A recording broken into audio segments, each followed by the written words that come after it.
History is written by the victors. But what about the stories that were never written at all? Or worse, what about those that were erased? Among the most enigmatic and powerful of these buried stories is that of Lilith, a name whispered in the shadows of ancient texts, encoded in the symbols of forgotten temples, and cloaked in centuries of theological distortion. Who was she? A demon, a goddess, the first woman before Eve? Or perhaps all of these, and something more, an archetype too dangerous for the patriarchal narrative to preserve. In this journey, we will unravel the full story of Lilith, one that stretches far beyond the Bible and deep into the realms of mythology, mysticism, astrology, sexuality, and soul psychology. Her story has been cut, edited, reshaped to serve systems that feared what she stood for. But here, we will let her speak again. The name Lilith first appears not in Genesis, but in far older texts, Sumerian, Babylonian, and Akkadian sources that predate the Hebrew scriptures by centuries. There she is not described as evil, but as a force of nature, wild, feminine, uncontainable. She was associated with the wind, the night, and the owl symbols that would later be used to demonize her. As cultures evolved, this wild feminine force was too unruly to fit within systems of obedience and control. So she was recast, reshaped, rewritten from a goddess into a monster, from sovereign to submissive, from sacred to profane. What we inherited in modern culture is the echo of this distortion, a whisper of power buried beneath layers of fear and forgetting. But make no mistake, Lilith was never truly lost. She was buried. And like all buried truths, she has a way of resurrecting at the edges of consciousness, in the dreams of women reclaiming their power, in the rites of those healing their shame, in the art and stories that dare to question the sanctioned myths. Her resurgence in modern astrology, feminism, and spiritual circles isn't just a trend. It's a symptom of something deeper, stirring in the collective psyche, the hunger to remember what was erased. To remember her is not merely to study a forgotten figure from the past. It is to confront the collective shadow we inherited. It is to meet the parts of ourselves, especially the feminine, that were deemed too wild, too sexual, too powerful to be allowed. This video is not an academic lecture, nor is it a mere retelling of myth. It is a spiritual initiation, a descent into the underworld of forgotten wisdom. Over the next 100 minutes, we will walk through Lilith's many faces, the first woman, the rebel, the demoness, the lover of Samael, the black moon in astrology, the witch archetype, the sacred sexual priestess, and the guardian of feminine rage and freedom. We will explore how her story was twisted, why she was feared, and what it means now as we face a global return of the feminine principle. You will come to understand Lilith not just as an ancient symbol, but as a living presence in the soul's journey. Because the real danger of Lilith wasn't that she disobeyed. It was that she remembered she was divine. She knew the name of God, and she spoke it. She refused to be made small, and for that, she was cast out not just from Eden, but from our memory. Until now, her exile is ending. And if you feel a stirring as you hear these words, if something inside you leans in, then perhaps she is already rising through you, asking to be remembered not as a monster, but as the part of you that never agreed to be tamed. Before Eve, there was Lilith. This is not a modern invention or a feminist rewrite. It is a truth preserved in the fragmented edges of ancient Jewish mysticism and pre-biblical myth. The idea that Adam had a wife before Eve may sound radical to those who only know the Genesis story, taught in churches, but in older traditions, particularly in the alphabet of Ben Sira, a strange and powerful tale unfolds. Lilith was created not from Adam's rib, but from the same earth. She was his equal. She was not a helper created after, but a companion formed beside. And that small difference that she was made alongside not from shattered the foundation of hierarchy before it could ever be laid. The myth says that when Adam tried to assert dominance over her, particularly in sexual matters, Lilith refused. She would not lie beneath him symbolically or literally. She believed she was his equal, not his servant. When Adam demanded submission, she pronounced the sacred name of God, a name so holy it could unbind the dimensions, and flew away from Eden. This act of departure, this refusal to accept subjugation, marked her not only as a rebel, but as something far more threatening, a sovereign feminine force beyond control. The first woman in human myth didn't sin by eating fruit. She sinned by refusing to be less than a man, and for that, she was erased. But the roots of Lilith go deeper than Hebrew folklore. In ancient Mesopotamian texts, we find her earliest echoes. Lilitu, a class of wind and night spirits, associated with disease desire and the liminal spaces between life and death. These beings weren't always demonic. They were ambivalent, wild, mysterious. Over time, the Sumerian and Akkadian figures merged with Hebrew imagination, giving rise to a figure that defied neat categorization. Was she a storm demon, a goddess of the night, a personification of the sexual impulse, or the deathly void that follows it? The truth is, she was all these things, and more, a feminine archetype too complex for a world built on simple binaries. It is crucial to understand that Lilith's demonization didn't arise in a vacuum. It mirrored a cultural evolution, a shift from goddess-worshipping societies to patriarchal theologies. In earlier epochs, goddesses like Inanna Ishtar and Ereshkigal reigned over the realms of life, death, fertility, and war. They were feared and revered, often simultaneously. But as male gods ascended to prominence, Yahweh among them, these feminine forces had to be either assimilated or annihilated. Lilith, with her autonomy and sexuality unbowed, could not be assimilated. So she was cast as a demon, a threat to newborn children, a seductress of sleeping men. But look beneath the surface and you'll see that these fears were projections. What men feared was not a demon stealing babies, but a woman who refused to be a vessel for their will. This pattern is not unique to Lilith.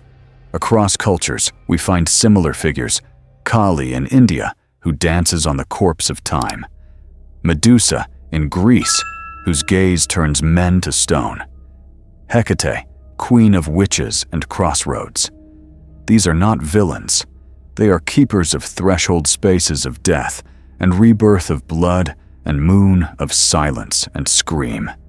Lilith is one of them. She belongs to the lineage of the dark goddess, not evil, but hidden, not wrong, but repressed. And what is repressed always returns, usually with a vengeance. The fact that her name survives at all after millennia of suppression is proof that some truths cannot be killed. They only wait. So in this first part, we must ask, why was Lilith erased? Why was her refusal to submit twisted into a myth of demonic rebellion? Why did the first woman have to be forgotten for the second to be idealized? What happens to a collective psyche when it is told that the only good woman is the one who accepts domination? These questions are not just theological, they are psychological, ancestral, existential. And they lead us deeper into the spiral of remembrance, where myth becomes mirror, and the erased goddess begins to rise again. To truly grasp the radical essence of Lilith, we must turn to one of the most controversial and revealing sources of her myth, the alphabet of Ben Sira. This 8th to 10th century CE medieval text, part satire, part mysticism, offers one of the only surviving Hebrew narratives of Lilith's origin as Adam's first wife. Though its tone is layered with parable and parody, the implications embedded within it are deadly serious, particularly in its exploration of gender power and divine autonomy. Here, Lilith is not merely an outcast, but a conscious revolutionary who chooses exile over submission. In this telling, the heart of the myth is not sex, nor evil, but sovereignty. The text describes how Lilith and Adam, created at the same time and from the same earth, immediately begin to quarrel. Their conflict is not over love, compatibility, or even companionship. It is over sexual position. When Adam insists that Lilith lie beneath him during intercourse, she refuses. She argues that since they were made equally, neither should dominate the other. It's a deceptively simple line in the myth, but one that unearths centuries of encoded theology, that even in the act of creation equality was deemed dangerous. Lilith's response was not just defiance, it was theological heresy. She did not ask for approval. She invoked the ineffable name of God, the one forbidden to be spoken, and with it flew away from Eden. Her power did not come from a weapon, a curse, or a man. It came from memory, the memory of her own divine origin. Adam, wounded by her departure, pleads to God for her return. But when three angels, Senoi Sansenoi and Semangelof, are dispatched to retrieve her, she refuses. Even under threat of divine punishment, even with the angels warning her of what will follow, Lilith does not recant. Instead, she makes a counteroffer. She will become a being of the night, a creature of liminality wandering the edges of human civilization. The angels, failing to bring her back, curse her as a demoness who will cause harm to children and women in childbirth. Thus, Lilith becomes vilified, not for wickedness, but for disobedience. She does not bow, and so she is cast as a monster, but the brilliance of the alphabet of Ben Sira lies in its subtext. Lilith's exile is not a punishment, it is a liberation. It is a declaration that she would rather dwell in the wilderness than in a paradise built on inequality. It frames Eden not as paradise, but as a prison for the autonomous feminine. Her decision challenges the foundation of patriarchy itself. If a woman has the right to say no, then she also has the power to redefine the structure of union. And this is exactly what the systems of control could not allow. Lilith's story had to be demonized so that Eve's could be sanctified. One had to be the warning, the other the model. One disobedient and wild, the other submissive and obedient. The myth encoded the rules of femininity and the consequences of breaking them.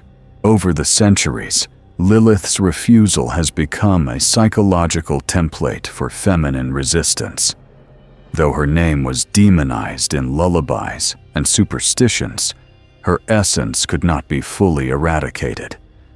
Mothers would hang amulets with the names of the three angels to protect their infants, not just from Lilith's wrath, but from the terror of uncontainable female power. Yet beneath this fear, a strange respect endured. Why was she so feared, if not because she had power, that even God could not revoke. What other mythological woman ever spoke the name of the Creator and lived? Seen through a modern lens, Lilith in the alphabet of Ben Sira is not a demon, but the first feminist. The first woman to say, "I will not serve." The first to choose exile over oppression. And in doing so, she cast a shadow that has haunted patriarchal theology ever since. But for those willing to look deeper, her shadow is not a curse, it's a torch. A burning reminder that sovereignty is not granted. It is remembered. And once remembered, it cannot be unremembered.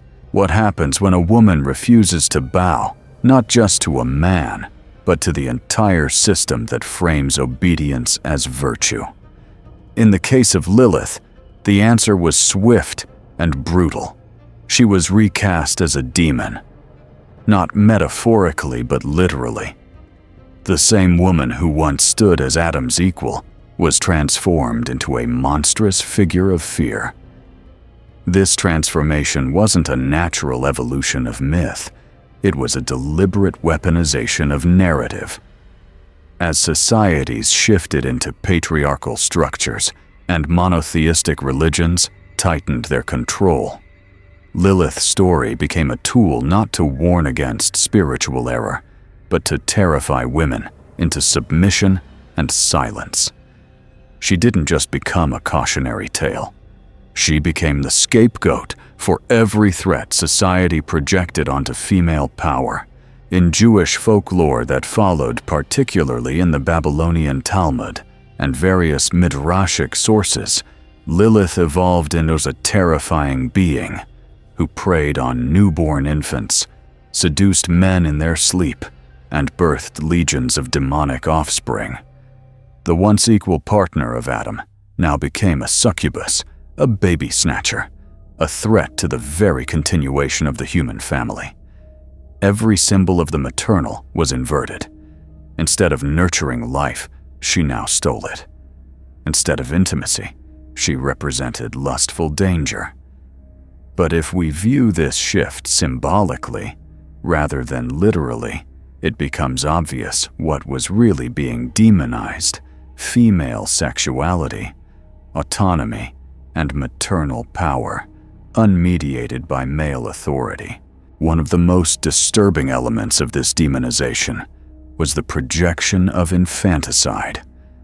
Mothers were warned that Lilith might visit their nurseries at night, and so protective rituals were created, amulets bearing the names of angels, incantations, charms. But the deeper psychological truth behind this fear reveals a society struggling to control what it could not understand. Lilith was no longer just a woman, she had become a cosmic force of anxiety. She embodied the fear of uncontrollable womanhood, of unregulated creation of wildness, ungoverned by domestication. And in a world where lineage inheritance and bloodlines were crucial, a woman who operated outside of that framework had to be pathologized.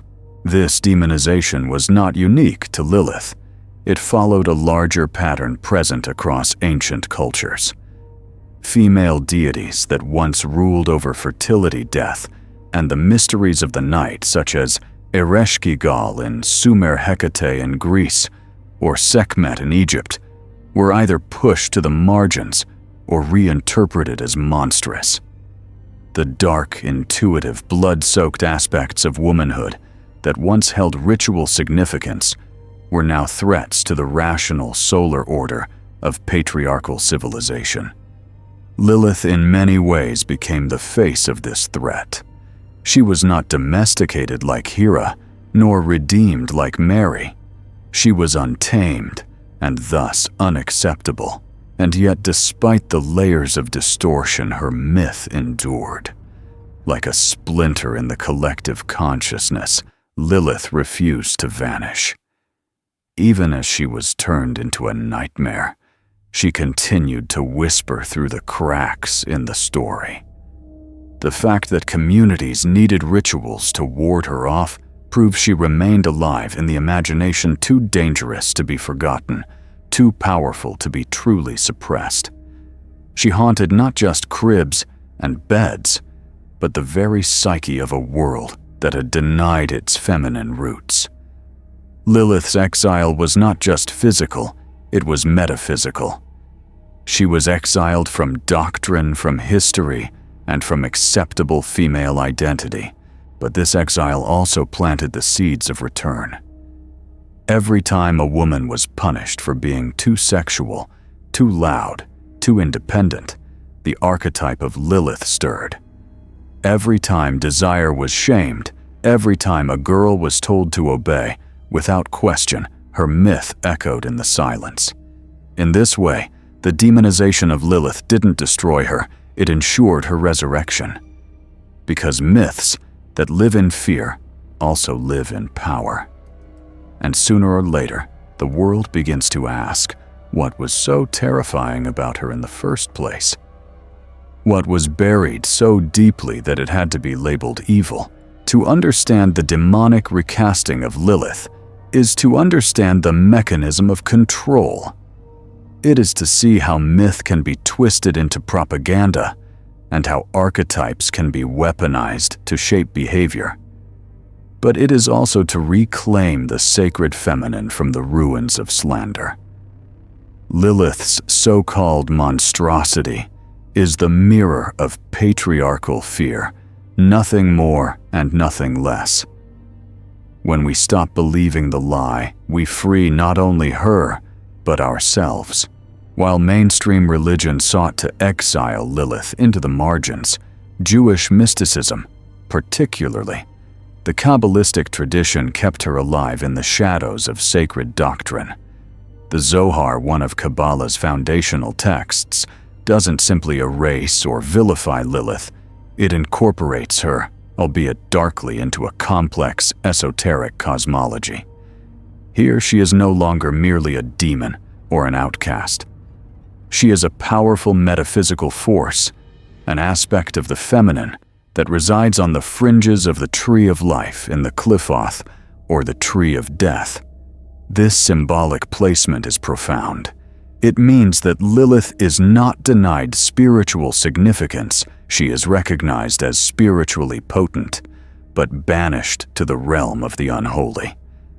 Yet even in her banishment, she continues to influence, seduce, and challenge, reminding us that shadow is part of the divine whole. In the Zohar, Lilith is often portrayed as the consort of Samael, the dark angelic force, sometimes equated with Satan, sometimes with the left-hand path of divine justice. Their union is not romantic, it is metaphysical. Together, they embody the left side of the divine polarity: judgment, chaos, rebellion, mystery. This relationship stands in stark contrast to the holy pairing of Tiferet, beauty, harmony, and Shekinah, the feminine presence of God. Lilith and Samael represent the counterbalance to this order. They are the other side of the cosmic coin, necessary for the full expression of reality, even if dangerous. In this sense, Lilith becomes not an aberration, but a shadow necessity, an initiator into the forbidden knowledge that lies beyond the boundaries of orthodoxy. One of the most powerful symbolic motifs in Kabbalah is the idea that creation itself exists through the tension between opposites: light and dark, mercy and judgment, masculine and feminine. Lilith within this framework is not simply the evil feminine, she is the feminine unbound. She is Bina, without chesed form, without containment, the storm without the eye. She represents what happens when the divine feminine is not grounded in the masculine, not controlled by it, not filtered through it. And this unfiltered force is viewed with both awe and fear. The mystics knew that to suppress Lilith entirely was impossible. She had to be honored, even if kept at arm's length. What's more revealing is that Lilith's presence in Kabbalistic thought serves as a constant spiritual warning. The sages wrote of her tempting holy men during sleep, seducing them, stealing their seed to create unholy offspring. While this sounds like superstition or sexual paranoia on the surface, the symbolic language is much deeper. In truth, Lilith was portrayed as the embodiment of spiritual temptation, not in the Christian sense of sin, but in the mystical sense of distraction from divine union. She was the test of purity, not moral purity, but energetic clarity. In this way, Lilith became the threshold guardian of spiritual ascent. To encounter her and fall was to expose one's inner imbalance. To face her and remain conscious was to demonstrate mastery.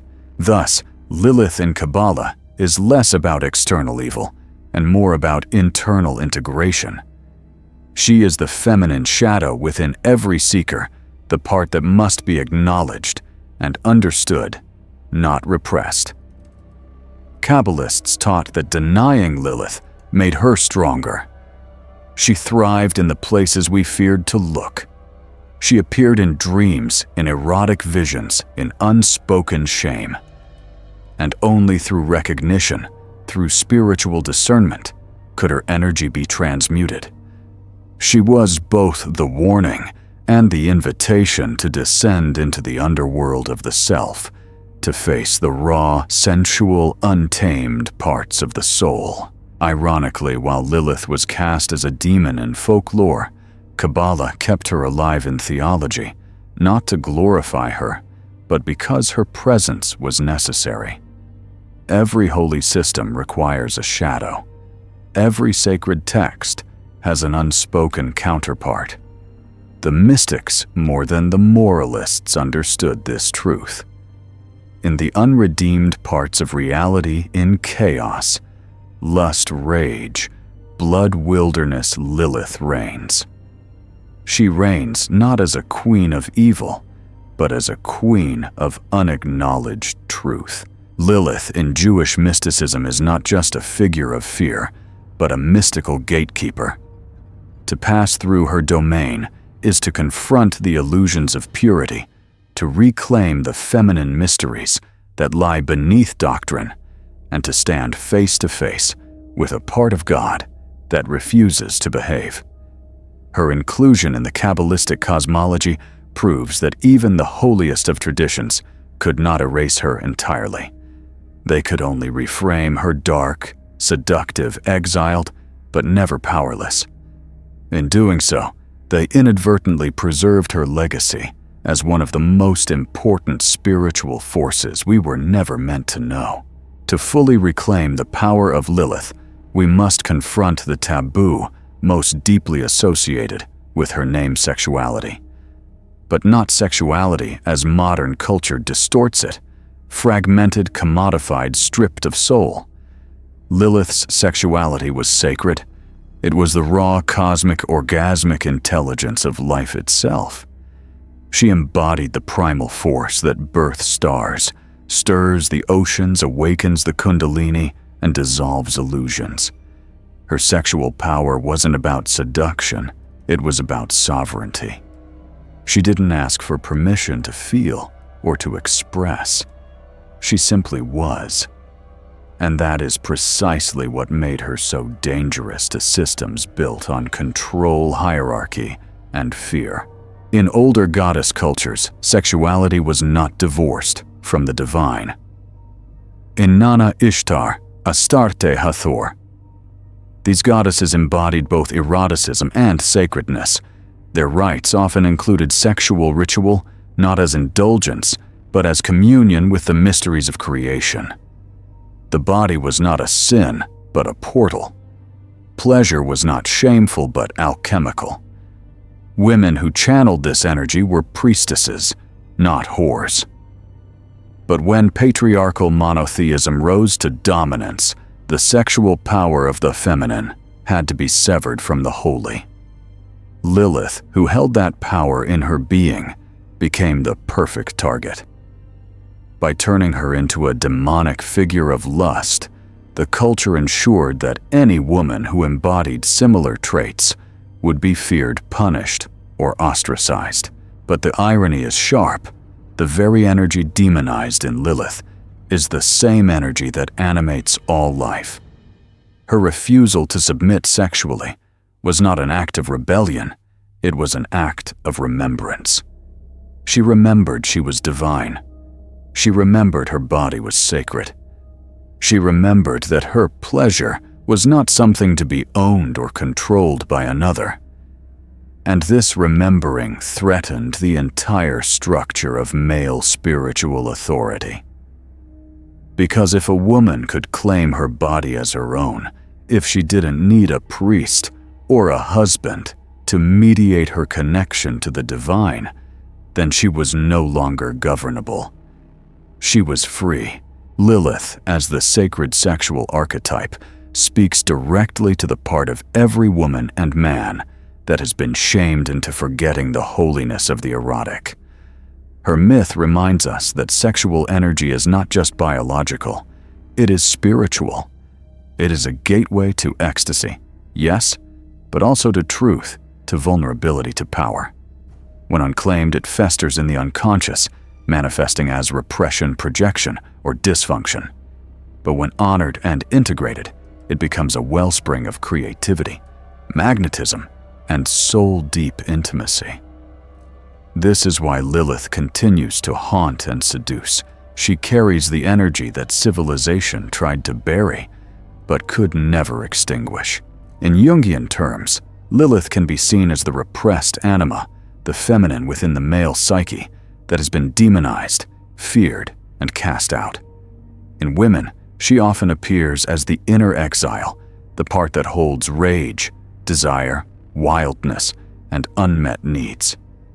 To integrate Lilith is to heal the sexual wound at the core of patriarchy, the wound that told us the body was dirty, that pleasure was dangerous, that desire was weakness.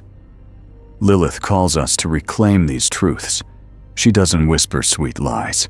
She roars with the truth of what's been denied. Modern spiritual seekers often speak of the divine feminine, but too often they mean only the gentle aspects, compassion, nurturing, softness. Lilith is the reminder that the divine feminine is also fierce, erotic, untamable. She is the fire beneath the water, the serpent in the spine, the scream that breaks the silence. To honor her is to stop apologizing for your power, to stop shrinking in shame, and to meet your sexuality not as a problem, but as a portal. Ritually, Lilith invites us into sacred embodiment. Breathwork, ecstatic dance, tantric practice, voice activation. These are the modern temples where her spirit lives. Not in guilt-ridden theology, but in the body-made conscious. Her resurrection in our time is not just intellectual, it is cellular. She returns in every woman who dares to say no, in every man who worships rather than owns, in every soul who understands that sex and spirit were never meant to be divided. Lilith, as the sacred sexual archetype, teaches us that divinity is not found in denial, but in presence. That to be truly spiritual is to be fully alive. That to reclaim the erotic is not to fall, but to rise. She is not here to be tamed. She is here to initiate. As Christianity rose to dominance in the ancient world, a great editing of spiritual narratives began. Texts were compiled, restructured, and canonized under imperial and ecclesiastical authority. Stories that didn't fit the emerging doctrine of male-centric salvation were discarded, buried, or condemned. In this process, Lilith, already vilified in Jewish folklore, was almost completely silenced. Unlike Mary or Eve, she had no place in a theology that demanded obedience, purity, and virginity from women. Her name doesn't appear in the canonical Bible, and yet her absence is a loud one. She lingers in the margins, a shadow at the edges of Scripture, a question that the early church fathers chose never to answer. Why was the story of the first woman erased? To understand this silence, we must understand the motivations of the early church. The institutional church was not just shaping belief, it was shaping empire. In doing so, it borrowed heavily from Roman and Hellenistic structures of power, which were patriarchal at their core.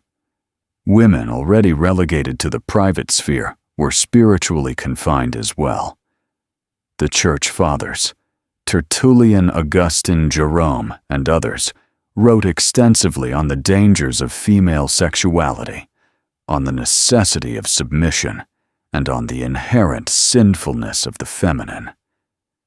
Eve, they taught, brought sin into the world. Mary, they claimed, restored the balance through her obedience.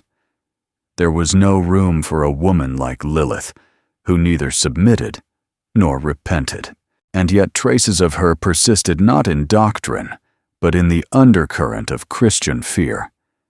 The medieval church warned of night demons and succubi, often unnamed, who visited men in their sleep and tempted them away from holiness. These beings, erotic and dangerous, were Lilith in all but name. They embodied the same archetypal energy female power that refused to be domesticated. In monastic texts, priests confessed to dreams and visions in which such spirits visited them. These encounters were labeled as spiritual attack, but they were more likely eruptions of repressed desire. The church, having denied Lilith a voice, found her returning in the unconscious.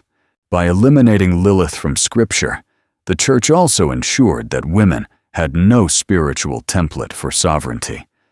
They were given Eve, whose sin defined them, and Mary, whose virginity sanctified them. There was no middle ground, no archetype, for a woman who was both powerful and wholly sexual and sacred, autonomous, and spiritually valid. The absence of Lilith wasn't just omission, it was censorship. A censorship that stripped half the population of their mythic inheritance and replaced it with a theology of guilt. Women were taught to be silent in church, to obey their husbands, to suppress their desires. The church did not need to name Lilith to kill her. It only needed to teach women to be afraid of what she represented. But the very absence of Lilith created a hunger, a psychic gap, a dissonance between the lived experience of women and the limited roles offered to them. Over centuries, mystics, heretics, and visionaries, often women, began to feel her stirring again. Some experienced her in dreams, others invoked her in magical practices, and still others began to write her back into the narrative. Lilith returned not through orthodoxy, but through rebellion. She lived in the margins of forbidden books, in the whispers of witches, in the half-burned scrolls of Gnostic sects. She became a symbol not just of the feminine denied, but of the truth exiled. The silence of the Church Fathers did not erase Lilith, it only delayed her return. And now, in an age where voices long silenced are finally being heard again, her presence is louder than ever. She emerges from the ashes of forgotten Scripture, not to be feared, but to be remembered.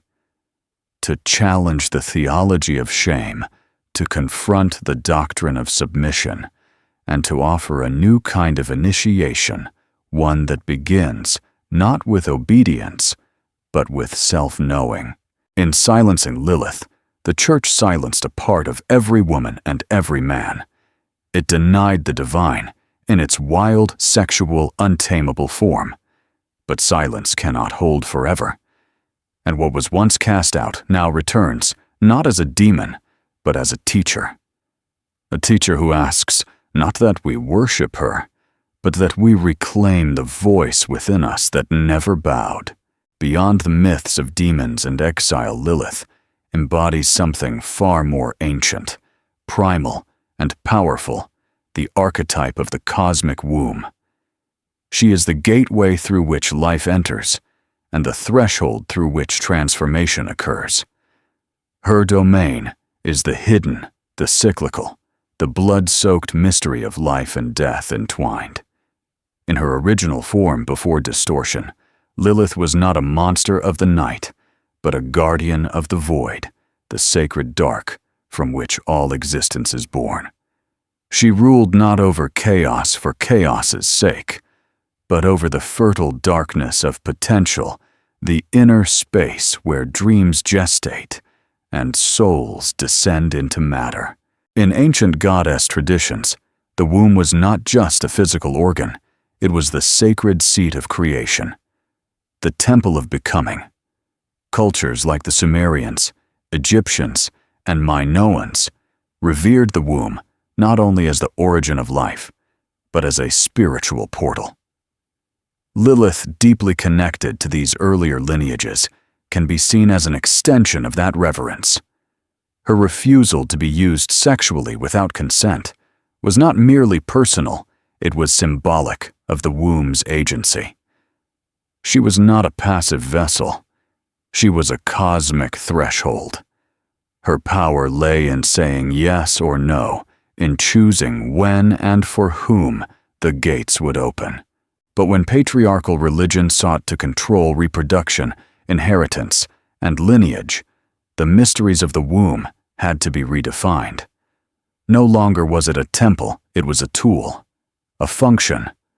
Women became carriers of bloodlines, not of wisdom. And in this redefinition, Lilith's sovereignty became terrifying. A woman who owned her womb, her desire, and her cycles posed a direct threat to systems that depended on control. Thus, the very symbolism of the womb was split in two. Eve became the sanctified mother, the obedient vessel. Lilith became the desecrated womb, the one who birthed monsters.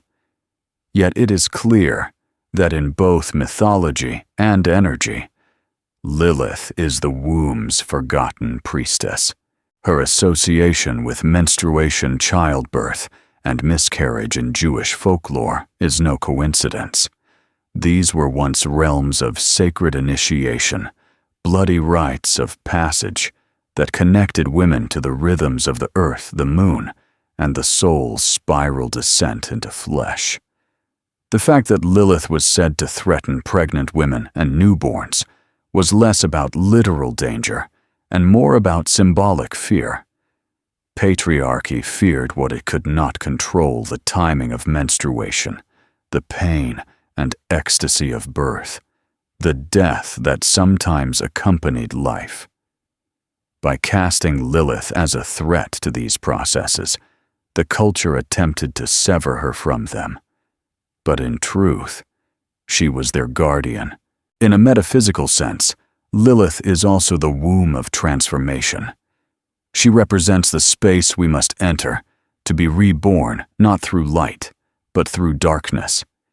She is the abyss that demands surrender, the spiral descent into the inner temple where identity dissolves and essence emerges.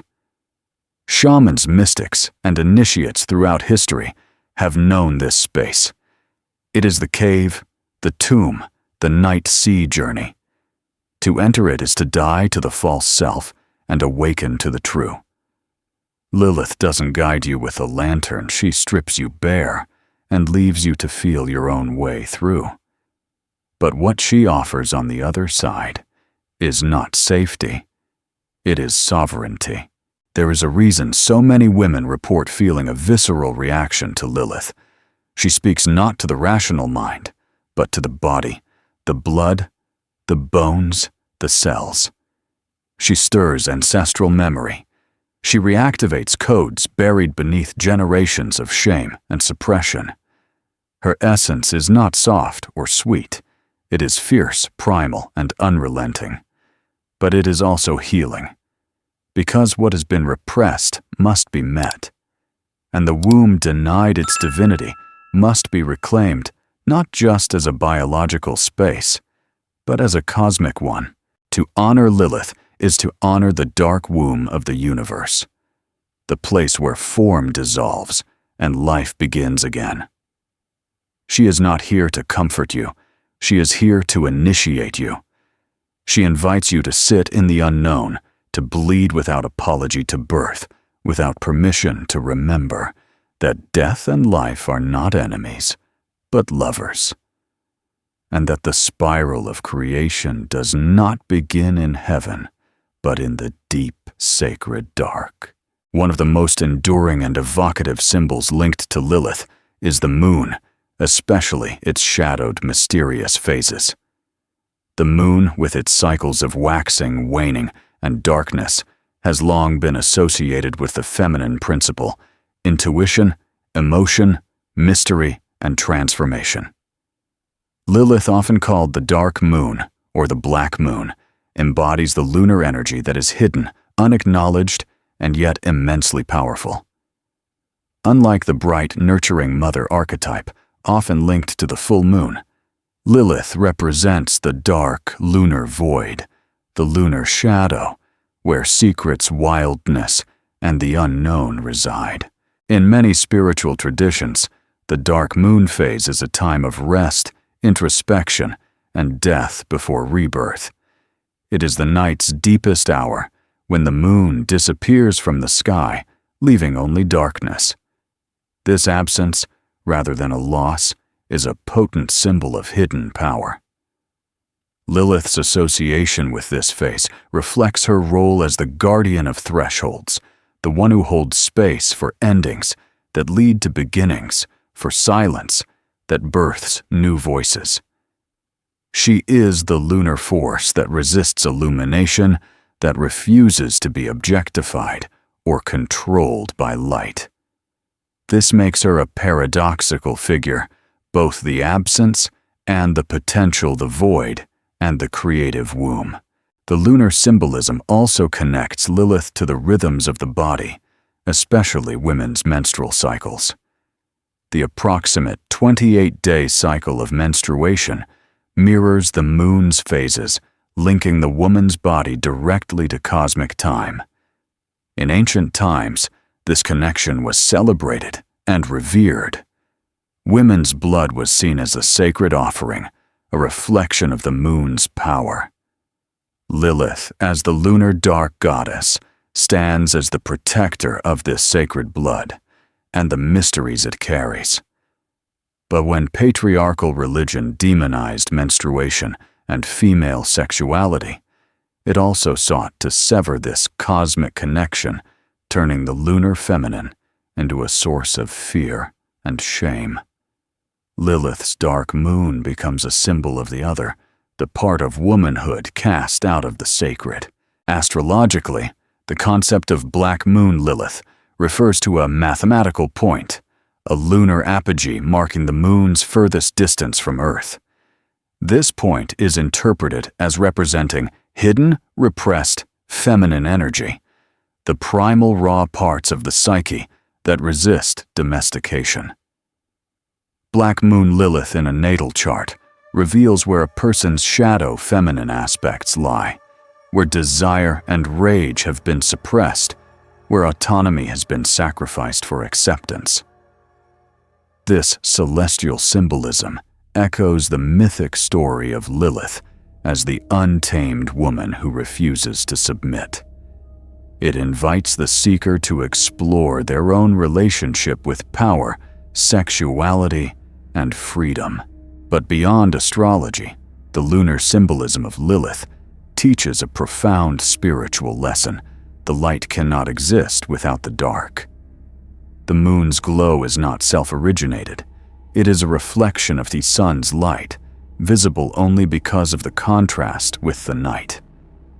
Likewise, the feminine divine cannot be fully realized without embracing her shadow aspects, her rage, her wildness, her refusal to conform. Lilith challenges us to stop fearing the darkness within and instead honor it as an integral part of the whole. To deny Lilith is to deny the lunar cycles that govern growth, decay, rest, and renewal. Her role as the lunar dark goddess also connects her to the archetype of the witch, the wise woman who works with the cycles of nature and the unseen forces. In many ancient cultures, witches were moon worshippers, healers, and initiates of the mysteries. Their knowledge of lunar rhythms was a form of power feared by patriarchal authorities, leading to persecution and witch hunts. Lilith, as the embodiment of lunar sovereignty, stands behind these women, carrying their ancestral wisdom and defiance. She is the invisible moonlight guiding those who seek to reclaim the sacred feminine mysteries erased by history. To truly understand Lilith's lunar connection is to remember that darkness is not absence. It is potential. The moon's dark side holds the seeds of transformation, the space where life cycles begin anew. Lilith asks us to honor the times when we must retreat, to embrace the shadows without shame, and to trust the unseen forces guiding us. In this lunar dance of light and dark, she teaches the ultimate lesson.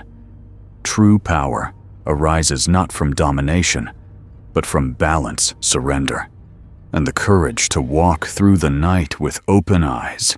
In the world of astrology, Lilith takes on a new and fascinating form, known as Black Moon Lilith. Unlike the traditional planets or stars, Black Moon Lilith is not a physical body, but a calculated point, specifically the lunar apogee, which marks the moon's farthest orbit from Earth. This point represents the hidden, shadowy, and often repressed aspects of the feminine energy within the astrological chart. It acts as a powerful mirror, reflecting where a person's deepest desires, fears, and wounds reside, especially regarding autonomy, sexuality, and personal power.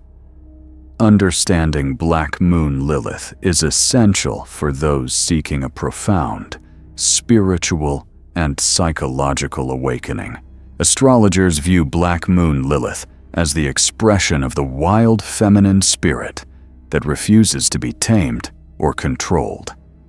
This archetype challenges societal norms, especially the expectations placed upon women regarding submission, modesty, and emotional restraint. Where Black Moon Lilith resides in a birth chart, highlights the area of life where one might confront issues of repression, shame, or rebellion. It reveals the places where a person either embraces their raw authenticity or struggles against internalized judgment and fear. For both men and women, Lilith's placement invites deep shadow work, confronting parts of the self that have been pushed away or denied. In particular, Black Moon Lilith is often associated with the expression of sexuality, its liberation or suppression. It brings to light where sexual desires have been stigmatized, secreted away, or distorted by trauma or cultural conditioning. This makes her energy a catalyst for healing the wounds caused by shame and repression.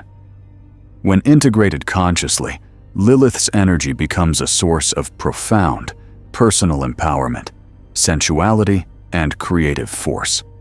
She encourages individuals to reclaim their sexual sovereignty and to honor desire as a vital, sacred aspect of being. But Black Moon Lilith is not solely about sexuality. She also symbolizes the broader theme of autonomy and boundary setting.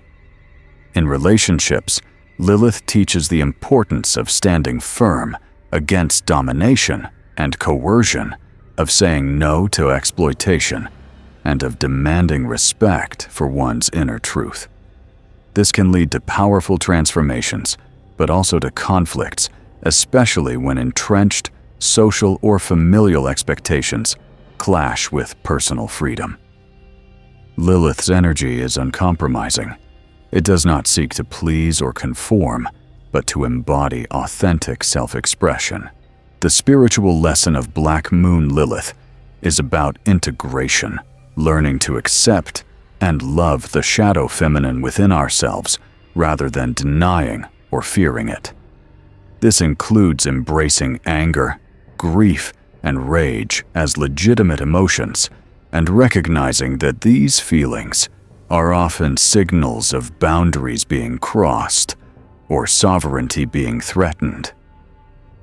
Lilith teaches that the path to wholeness involves holding space for the full spectrum of human experience, not just the light and palatable parts. In a broader cosmic sense, Black Moon Lilith represents the collective wound of patriarchy, the systematic silencing and marginalization of feminine power across generations. By working with Lilith's energy in astrology, individuals participate in a healing process that ripples outward, helping to restore balance and justice on a societal level. Her awakening calls for a reclamation of feminine wisdom, long buried beneath layers of fear and repression. Astrologically, working with Black Moon Lilith is not about fear, but about courage. It demands honesty, vulnerability, and the willingness to face uncomfortable truths about oneself and one's conditioning. This process often coincides with rites of passage moments when old identities must die to make way for new ones. Lilith's presence in a chart marks where such profound transformations will occur, and how the seeker might find liberation by stepping into their true power. For those drawn to the mysteries of the stars and the soul, Black Moon Lilith offers a radical invitation to embrace the wild woman within, to heal the wounds of rejection and shame, and to rise into a sovereignty that is fierce, authentic, and sacred. Her energy is a beacon for those who refuse to be silenced or diminished, reminding us that the divine feminine is not gentle only, but also wild, powerful, and free. The resurgence of Lilith's archetype was neither accidental nor benign. In the late medieval and early modern periods, her shadow manifested vividly in the form of the witch hunts, one of the darkest chapters in the suppression of feminine power. Women who embodied, or were perceived to embody, Lilith's qualities, autonomy, sexual freedom, knowledge of herbs, and healing defiance of patriarchal authority, were targeted, persecuted, and often brutally executed. The witch became the living symbol of Lilith's defiance, a warning etched in blood and fire against any woman who dared to step outside prescribed roles. These hunts were not simply the product of superstition or ignorance. They were political and cultural tools designed to reassert control during times of social upheaval and anxiety. The image of the witch as a dangerous sexual and demonic figure closely parallels the demonization of Lilith. Women who healed with herbs, midwives who knew the mysteries of childbirth, and wise women who embraced the lunar rhythms were suddenly threats to a rigid, male-dominated order. The witch's power was her knowledge, her independence, and her refusal to submit all traits associated with Lilith since ancient times. It's important to recognize that the terror of the witch hunts was rooted in patriarchal fear of feminine sovereignty. Lilith, as the original wild woman, symbolized all that men in power sought to suppress. The witch hunts sought not only to punish individuals, but to erase a whole lineage of female wisdom and spiritual authority. They were an attempt to stamp out the living memory of Lilith's power, to silence the voice of the dark feminine forever. Yet paradoxically, these brutal purges also kept her myth alive, a ghostly presence haunting the collective unconscious, a source of both terror and fascination. In the stories of witches, we see echoes of Lilith's myth, nocturnal gatherings, secret rites, communication with the spirits, and the exercise of sexual and magical freedom. The Sabbaths, where witches were said to dance wildly and invoke demonic powers, can be seen as distorted reflections of ancient ceremonies, honoring the goddess in her fierce and sexual aspects. These rituals were not acts of evil, but expressions of autonomy and connection to natural cycles, precisely what patriarchal systems sought to control and vilify. The figure of the witch also serves as a bridge connecting Lilith's ancient myth to modern spiritual and feminist movements. The reclamation of the witch archetype today is a powerful act of healing and defiance, echoing Lilith's original refusal to submit. Women and men who embrace the witch as a symbol reclaim their right to wisdom, sexuality, and spiritual sovereignty. They reject the shame and fear imposed by centuries of repression and affirm the sacredness of the dark feminine. Moreover, the witch hunts reveal the deep-rooted anxieties that societies have long held about female power, not only sexual power, but also the power of knowledge, healing, and independence. Lilith's myth through the figure of the witch exposes these anxieties and challenges us to confront the ongoing legacy of misogyny embedded in culture, religion, and law. To understand the witch hunts is to understand the stakes of Lilith's story. Her power threatens structures of control, and those structures will resist fiercely. Today, as we witness a global awakening to feminine energy and power, the spirit of Lilith and the witch lives on. The ancient archetype that once terrified and marginalized women now inspires a renaissance of empowerment. From pagan circles to feminist art, from spiritual healing to social activism. Lilith's fierce legacy invites us to embrace our wildness, claim our truth, and step boldly into sovereignty.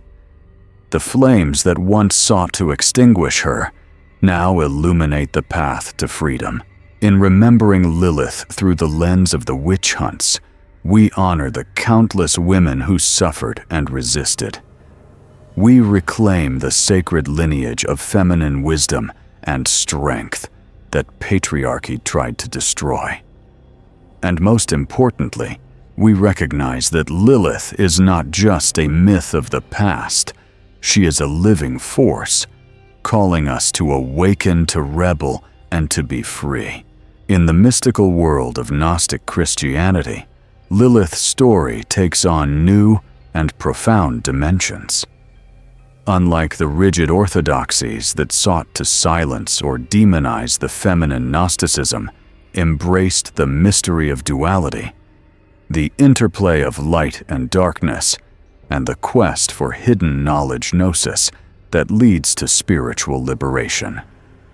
Within this framework, Lilith is not cast aside, but woven into the fabric of cosmic myth as a powerful symbol of the shadow feminine and the misunderstood aspects of divine wisdom.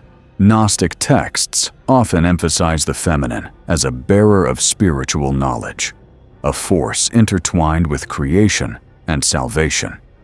Figures such as Sophia, the divine wisdom, play central roles in the unfolding of the universe. Sophia's story is one of fall and redemption of light lost and found again.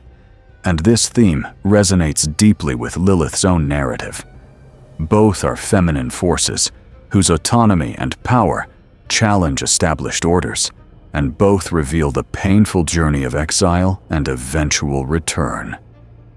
In some Gnostic interpretations, Lilith aligns with these feminine figures, who are essential for the soul's awakening, yet misunderstood and maligned by the dominant culture. Unlike the mainstream Christian doctrine, which often framed the body and sexuality as sources of sin, Gnosticism viewed the physical realm as a prison for the soul created by a lesser ignorant deity known as the demiurge. Lilith, in this context, can be seen as an archetype, representing the soul's yearning to break free from these constraints, to reclaim the original divine spark trapped within matter. Her rebellion against subjugation symbolizes the soul's refusal to accept the false narratives imposed by the demiurge, and her exile mirrors the spiritual exile experienced by all seekers on the path to enlightenment. Gnostic writings such as the Gospel of Mary and the Gospel of Philip offer glimpses into this deeper feminine wisdom. While Lilith herself is rarely named explicitly in these texts, the themes they explore, spiritual knowledge as liberation, the rejection of patriarchal control, the sacredness of sexuality, are directly aligned with her essence. These writings present sexuality not as sin, but as a sacred union, a means to transcendence when approached with consciousness and reverence. Lilith's ancient story finds its echo here, the woman who holds her power, who refuses to be controlled, and who embodies the path to gnosis through the integration of shadow and light. Moreover, Gnosticism's acceptance of paradox and complexity allows Lilith to exist as both shadow and light demon and goddess. She is the reflection of what Orthodox religion could not contain: the wild feminine, the sacred sexuality, the divine autonomy. Her presence in the Gnostic worldview is a reminder that the spiritual journey is not about denying the body or the emotions, but about transcending duality through understanding and integration. Lilith's exile and return are metaphors for the soul's descent into matter and its eventual liberation through knowledge. This radical reinterpretation challenges centuries of doctrine that painted the feminine as sinful or secondary. Instead, Lilith in Gnosticism embodies the profound truth that divinity contains multitudes, including those aspects considered dark or forbidden. She invites seekers to embrace the fullness of their being, to reconcile their desires with their spirituality, and to walk the path of awakening with courage and integrity. As a symbol within Gnostic Christianity, Lilith calls us to question inherited beliefs and to seek our own gnosis, the direct experience of the divine beyond dogma. She is the guardian of hidden wisdom, the keeper of the sacred mysteries that have been lost or suppressed. To engage with Lilith in this context is to embark on a transformative journey, one that moves beyond simple binaries of good and evil light and dark sinner and saint. It is a journey toward wholeness, where every part of the self, including the shadow feminine, is honored and integrated. In reclaiming Lilith through Gnostic teachings, we reconnect with a lineage of spiritual seekers who understood that true liberation requires embracing the complexity of existence. Lilith, once cast out, becomes a vital guide on the path to enlightenment, reminding us that the divine feminine is not only nurturing and gentle, but also fierce, rebellious, and deeply wise. In modern psychology, especially through the lens of Carl Jung's analytical psychology, Lilith emerges as a powerful symbol of the shadow feminine, the unconscious parts of the feminine psyche that society and culture have rejected, repressed, or feared. Jung taught that the shadow contains all the traits and impulses we deny within ourselves, often projecting them onto others. Lilith, with her fierce independence, sexual autonomy, and refusal to submit perfectly, embodies those shadow aspects of femininity that have been marginalized and demonized for centuries. To engage with Lilith psychologically is to embark on a journey of integration, healing, and self-acceptance.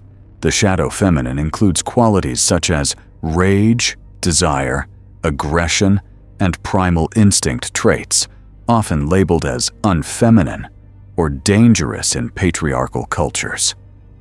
Women in particular have been conditioned to suppress these parts of themselves to present only what is socially acceptable: sweetness, compliance, and nurturance.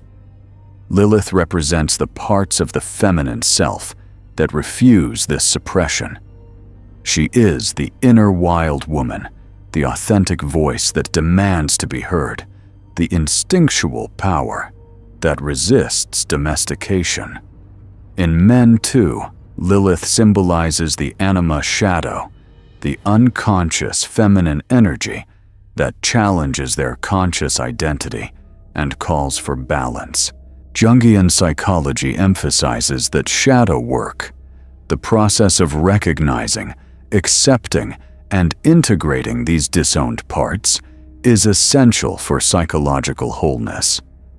Lilith's archetype challenges individuals to face the uncomfortable truths within anger that has been denied sexual desires, that have been shamed autonomy, that has been sacrificed. Ignoring Lilith's presence leads to projection, where these qualities are seen as dangerous or evil in others, rather than embraced within. This can manifest as misogyny, fear of female power, or internal conflict between the authentic self and social conditioning. Moreover, Lilith's story illuminates the collective shadow related to gender and power dynamics. She symbolizes the ancestral wounds carried by both women and men, a history of suppression, fear, and misunderstanding. Her exile reflects the exile many feel within themselves, the parts that cannot be expressed without risking rejection or punishment. Psychological healing then requires reclaiming Lilith's energy not as a threat, but as a source of strength, creativity, and freedom. Integrating Lilith involves embracing the full range of feminine experience, embracing anger as a signal of boundaries, sexuality as sacred energy, and rebellion as a catalyst for transformation. It calls for moving beyond dualistic notions of good and evil, right and wrong, and instead honoring the complexity of the psyche. Lilith is not the villain within, but the guardian of authenticity, urging us to be whole rather than fragmented. Therapeutic approaches that incorporate shadow work encourage dialogue with Lilith's archetype through dreams, active imagination, and ritual. Many women report encountering Lilith in their dreams as a wild, fierce woman who demands recognition and respect. Engaging with this energy can lead to profound breakthroughs in self-understanding, helping to heal wounds related to sexuality, power, and identity. For men, Lilith's presence challenges toxic masculinity by inviting respect for the feminine and a deeper emotional connection. This psychological perspective also sheds light on cultural phenomena, such as the rise of feminist movements and the reclaiming of women's rights. These social shifts can be seen as collective shadow integration, a collective acknowledgement of Lilith's power, and the necessity of honoring feminine autonomy. The fear and backlash against such movements are symptoms of resistance to this integration, a reflection of the deep-rooted anxieties Lilith embodies. Ultimately, Lilith in psychology reminds us that healing begins with acceptance. To deny the shadow feminine is to live fragmented and fearful. To embrace it is to step into wholeness. Her archetype challenges us to honor every facet of ourselves, the light and the dark, the gentle and the wild, the known and the mysterious. Only then can we move toward authentic freedom and spiritual evolution.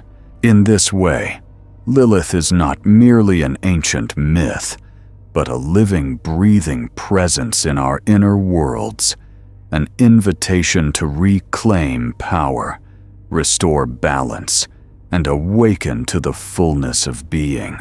Within the tapestry of myth and psychology, Lilith and Eve stand as two profound and contrasting archetypes of the feminine.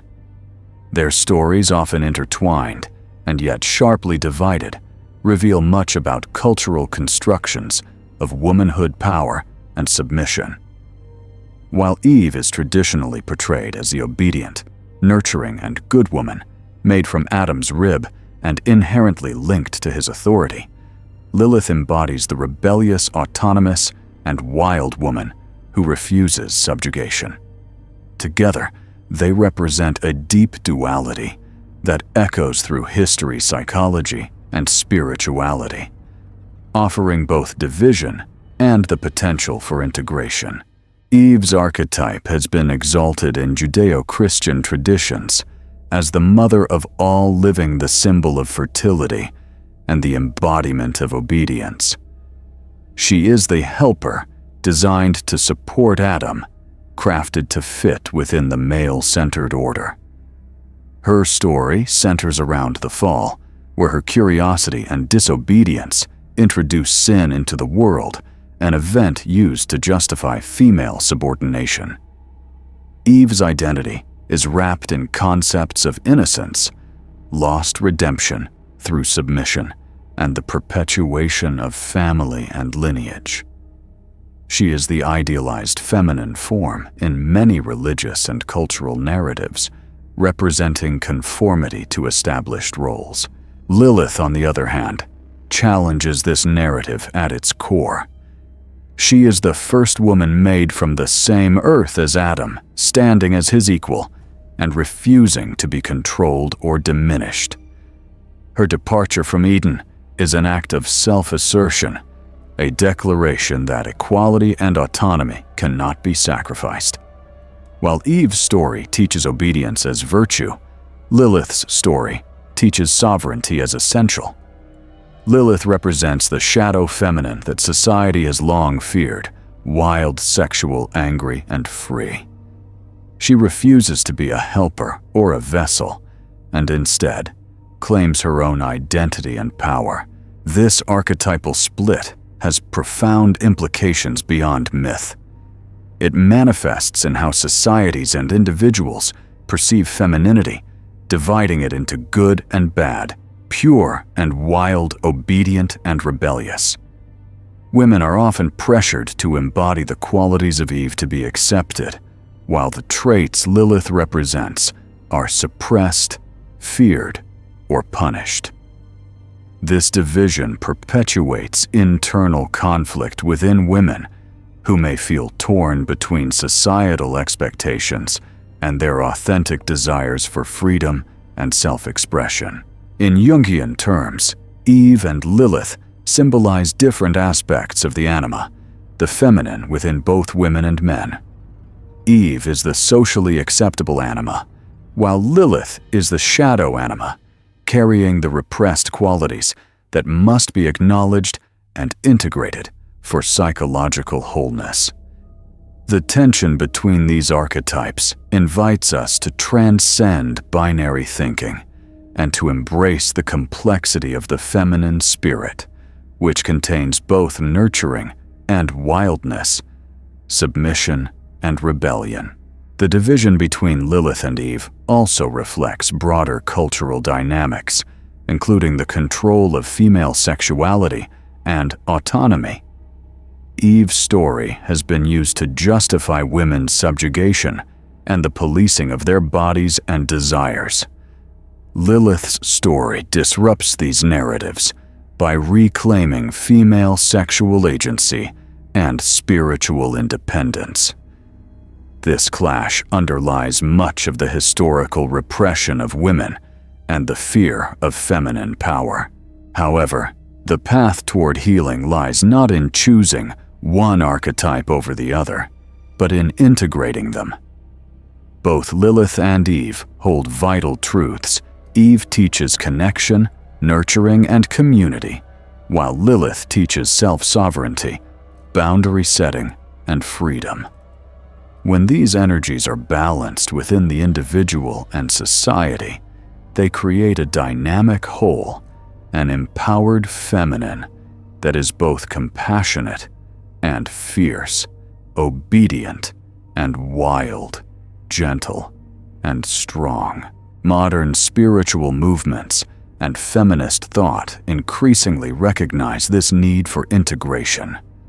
Women and men alike are called to honor both Lilith's fierce independence and Eve's nurturing wisdom.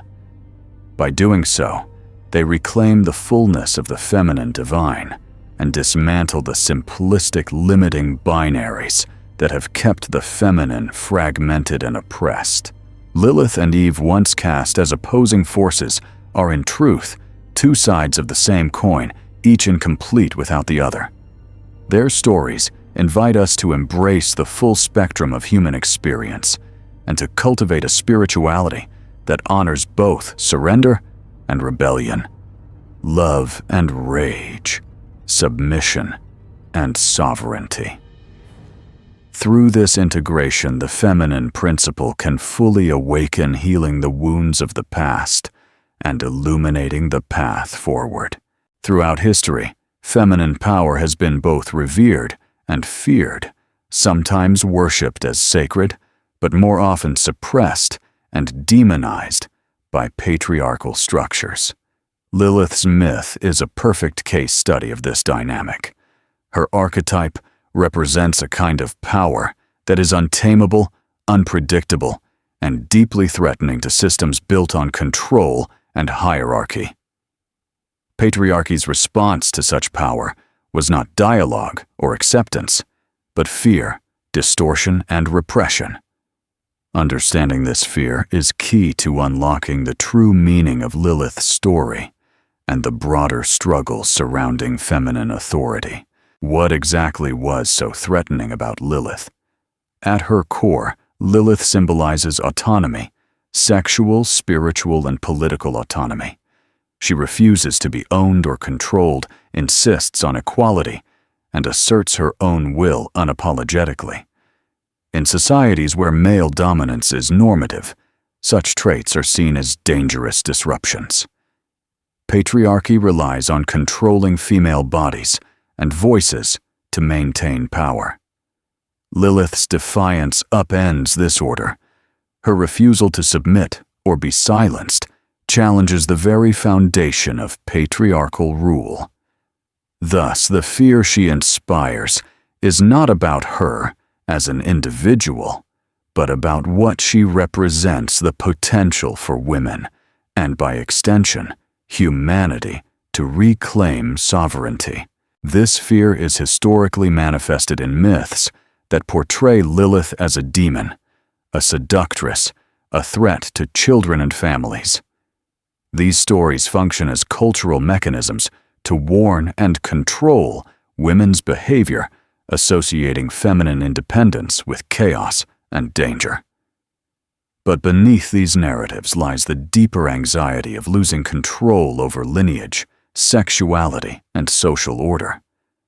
Patriarchy fears the womb's power to create not just life, but alternate realities, the rage that can erupt when boundaries are crossed, and the voice that speaks truth to authority. Lilith's rage, often glossed over or condemned, is a vital expression of this power. Rage in women has historically been silenced or pathologized, yet it is a natural and necessary force.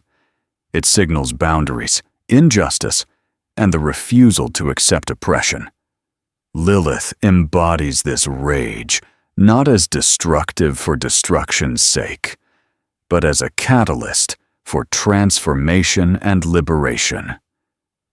Her anger is a call to reclaim the parts of ourselves that have been denied voice and agency. Moreover, the suppression of Lilith's archetype reflects broader cultural efforts to marginalize the feminine principle itself. The feminine encompasses not only nurturing and creation, but also destruction, mystery, and autonomy. Patriarchal fear reduces the feminine to passive submission or demonizes its wild aspects. This reduction impoverishes both men and women, leading to imbalances that manifest as societal and personal dysfunction. The mythology of Lilith exposes this imbalance and points to the urgent need for reconciliation. Embracing Lilith means confronting patriarchal fear head-on, acknowledging the wounds inflicted by repression and the strength found in rebellion. It requires honoring feminine rage as sacred, recognizing female sexuality as divine, and validating autonomy as essential. Only through this embrace can healing begin. In contemporary times, the resurgence of Lilith's myth aligns with growing movements for gender equality, sexual freedom, and spiritual awakening. These movements challenge the old fears and limitations imposed by patriarchal systems. They reclaim the feminine not as subordinate, but as sovereign, not as threat, but as source. Lilith's story inspires and empowers this reclamation, reminding us that the wild feminine is not to be tamed, but to be respected and integrated.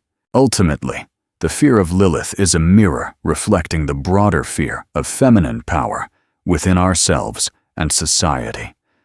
By recognizing and embracing this power, we move beyond fear into wholeness. Lilith calls us to awaken to the strength of the feminine, the power to create, destroy, and transform, and to step boldly into a future where this power is honored rather than feared. One of the most intriguing and often overlooked connections in the story of Lilith is her symbolic relationship with the serpent, a powerful and ambiguous figure in many spiritual traditions. The serpent embodies transformation, wisdom, temptation, and the primal energy that flows through creation and destruction alike. In the Eden narrative, the serpent is traditionally seen as the deceiver, the tempter, who lures Eve into disobedience. But when viewed through an esoteric lens, this figure and its link to Lilith reveals a far richer tapestry of meaning. Lilith's association with the serpent is rooted in their shared symbolism of hidden knowledge and rebellion against imposed order. The serpent's shedding of its skin represents renewal and transformation themes, deeply resonant with Lilith's role as the exile and the wild woman who refuses to be confined. Both are guardians of thresholds between innocence and experience, obedience and autonomy, ignorance and gnosis. In many ancient cultures, the serpent was revered as a sacred creature of the earth's wisdom, a symbol of kundalini energy coiled at the base of the spine, waiting to awaken the individual to higher consciousness. The biblical portrayal of the serpent as a mere tempter obscures this sacred dimension. It reflects a patriarchal discomfort with knowledge that challenges authority, knowledge of self-sexuality, and spiritual sovereignty. Lilith, too, embodies this challenge. She knew the name of God, a phrase that signifies mastery over divine power and the refusal to be silenced or subordinated. The serpent and Lilith together form an archetype of forbidden wisdom, truths that liberate but are feared because they upset the established order. In esoteric traditions, Lilith, as the serpent, is also linked to the divine feminine's creative and destructive forces. The serpent's dual nature, capable of healing through its venom or causing harm, mirrors Lilith's paradoxical role as both nurturer and destroyer, mother of demons and guardian of life. This duality emphasizes that power, especially feminine power, is not simplistic or one-dimensional. It is complex, fluid, and must be respected in all its forms. The serpent's connection to Lilith also appears in symbolism associated with fertility and sexuality. Ancient goddess worship often featured serpent imagery, representing the cycles of life and the awakening of sexual energy. Lilith's refusal to be dominated in sexual union echoes the serpent's symbolism as a force of natural, untamed energy that cannot be contained by societal or religious constraints. This energy is essential for spiritual awakening, but is often feared and repressed. Furthermore, Lilith and the serpent together serve as symbols of spiritual initiation. The serpent's ascent up the spine, the Kundalini awakening, is a metaphor for rising consciousness, purification, and transformation. Lilith, as the dark feminine, is the gatekeeper of this process, demanding that seekers face their shadow, embrace their desires, and shed false identities. Her presence warns that true awakening is not comfortable. It requires surrender to deep, sometimes chaotic inner work. This understanding reframes the serpent and Lilith not as evil or demonic, but as sacred teachers. They embody the mystery of transformation that lies beyond moral judgment. They invite us to reconsider cultural narratives that have demonized these symbols and to reclaim their ancient wisdom. In doing so, we open ourselves to a fuller, more integrated spirituality, one that honors the body, the earth, and the depths of the psyche. Ultimately, the union of Lilith and the serpent represents the awakening of the primal divine feminine within. It is the reclaiming of power through knowledge, the embrace of shadow through light, and the journey from exile to sovereignty.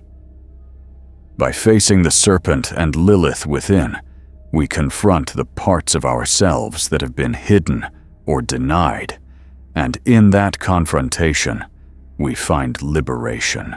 In recent decades, Lilith has experienced a remarkable resurgence within modern feminism and popular culture, evolving from a shadowy, demonized figure into a powerful symbol of empowerment, autonomy, and resistance. This transformation reflects a broader societal shift, a reclamation of the feminine, not as passive or submissive, but as fierce, complex, and sovereign.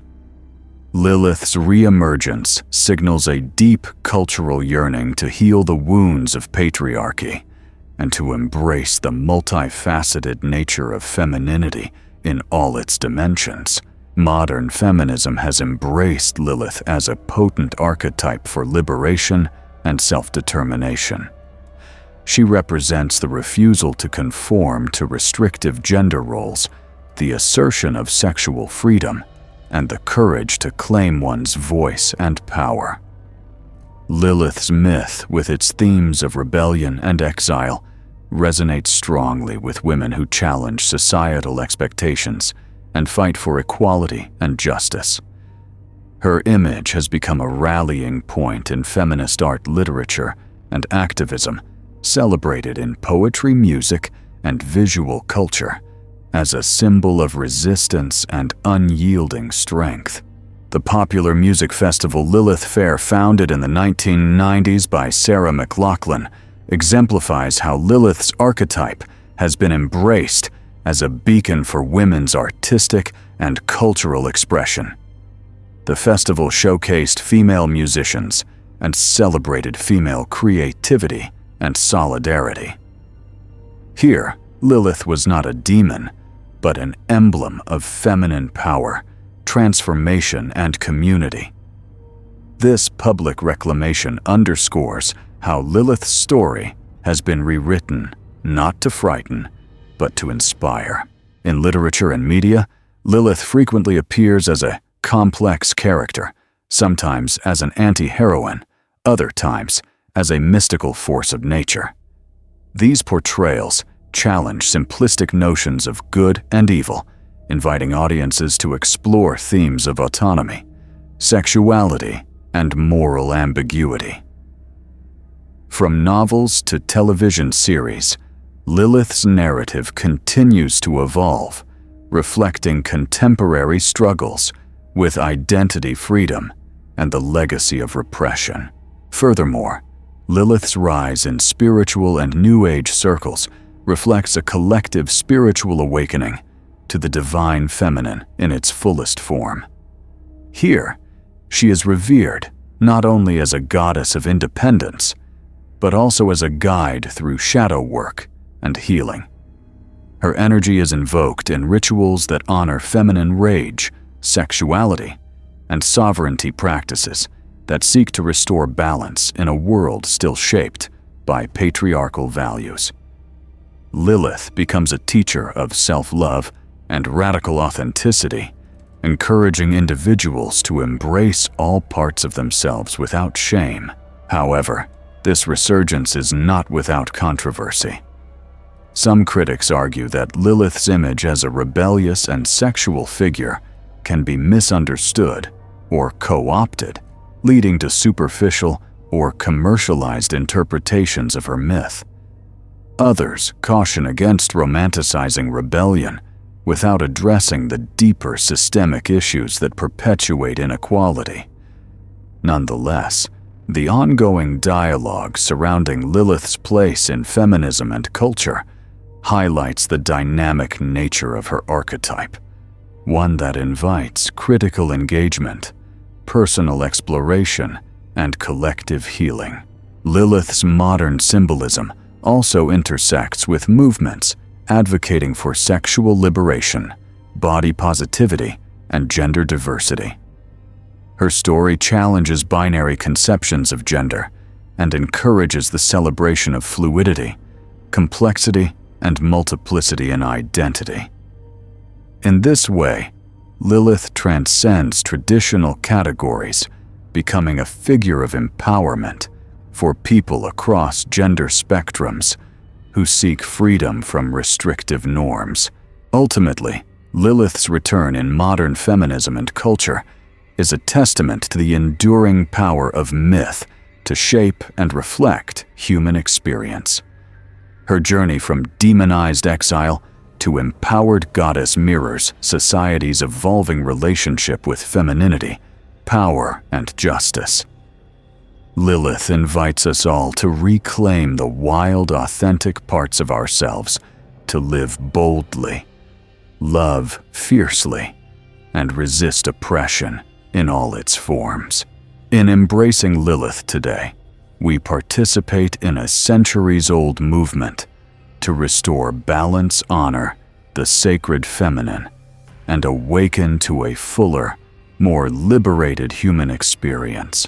While Lilith is often viewed as an emblem of feminine power and rebellion, her influence extends deeply into the realm of the divine masculine.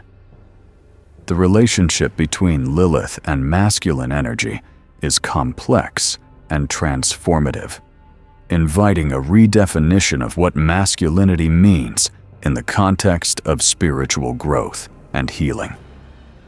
For too long, patriarchal culture has framed masculinity in terms of dominance, control, and emotional suppression. Lilith's archetype challenges these constrictions, calling both men and women to a more conscious, balanced, and sacred expression of masculine energy. In many myths, Lilith is paired with Samael the Dark Angel, or Archdemon, representing a shadow masculine force. Their union symbolizes the tension between light and dark order, and chaos control and freedom. However, beyond this mythological pairing lies a symbolic invitation to confront the toxic patterns of masculinity that reject the feminine and perpetuate imbalance. Lilith, as the embodiment of untamed feminine sovereignty, exposes the wounds and fears within masculine energy, particularly the fear of losing control or power when faced with a free, autonomous woman. For men, Lilith represents the shadow anima, the unconscious feminine that must be acknowledged and integrated to achieve psychological wholeness. Ignoring or repressing this energy can lead to projections of fear, mistrust, or hostility toward women, as well as internal fragmentation.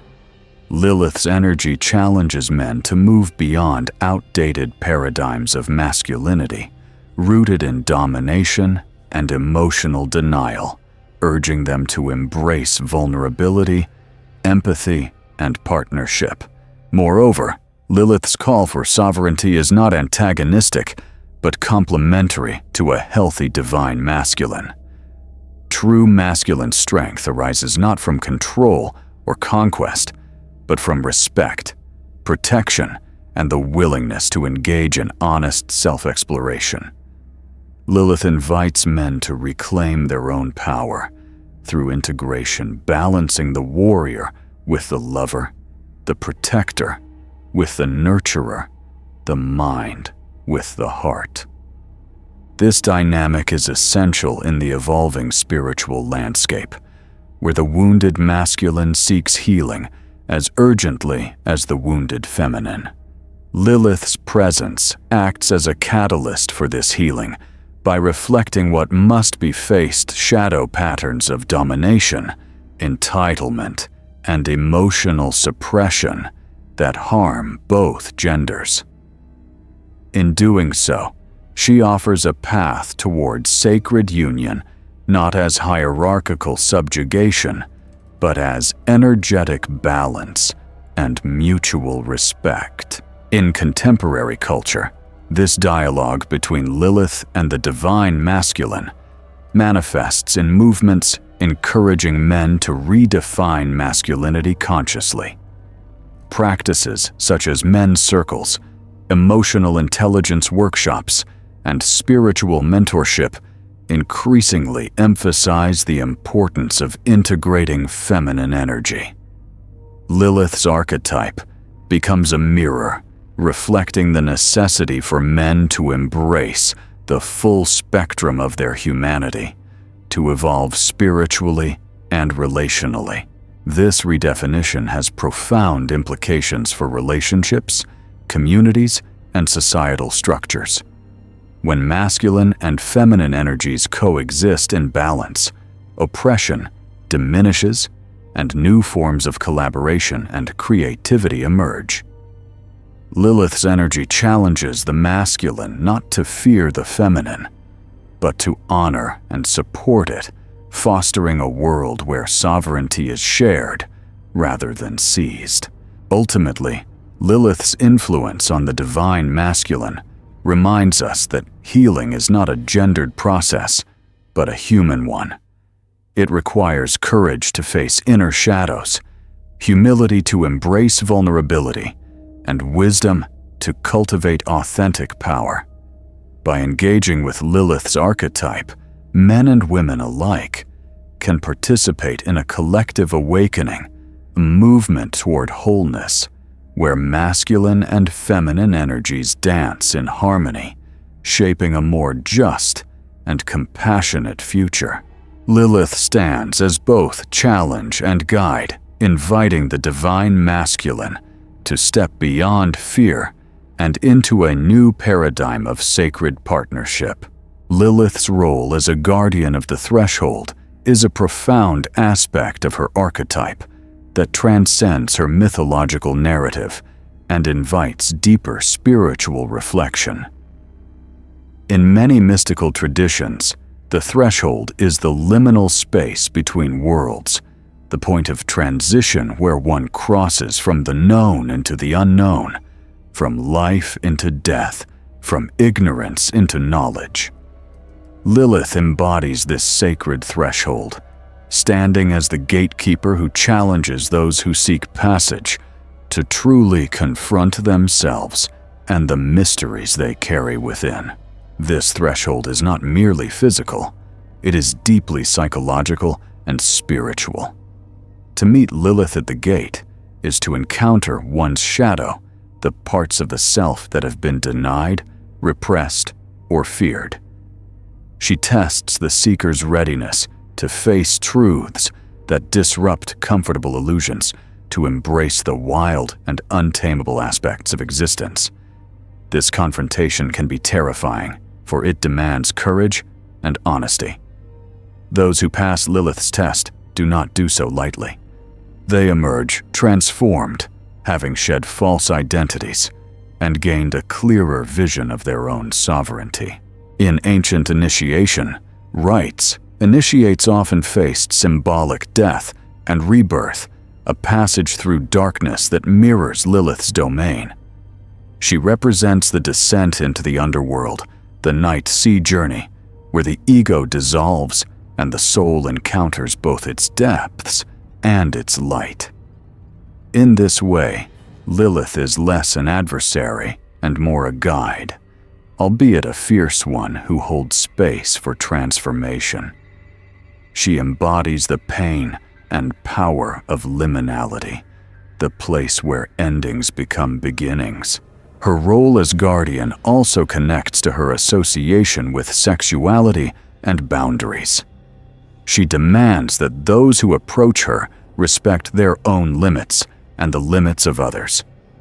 This is not a passive guardianship, but an active dynamic force that protects the integrity of the threshold. It is a call to honor consent, autonomy, and self-respect lessons. Vital not only in personal growth, but also in relationships and community life. Spiritually, Lilith's threshold guardianship challenges seekers to move beyond simplistic notions of good and evil. She exists in the complex space between where dualities dissolve and deeper truths emerge. She reminds us that transformation often involves discomfort, confrontation, and loss. Yet it is through these trials that the soul is refined and awakened.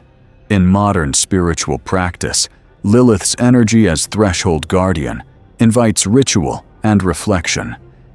Invoking her presence can help one navigate transitions, whether they be rites of passage, psychological breakthroughs, or spiritual awakenings.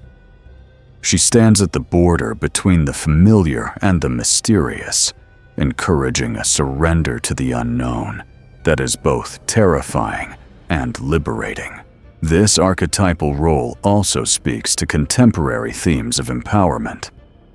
Lilith as guardian reminds us that claiming sovereignty often requires crossing difficult boundaries and facing inner demons. Her fierce protection ensures that only those willing to face their truths can move forward on the path of awakening.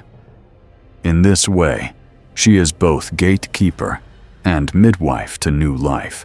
The challenge Lilith poses is not to avoid fear or darkness, but to embrace them as essential elements of growth.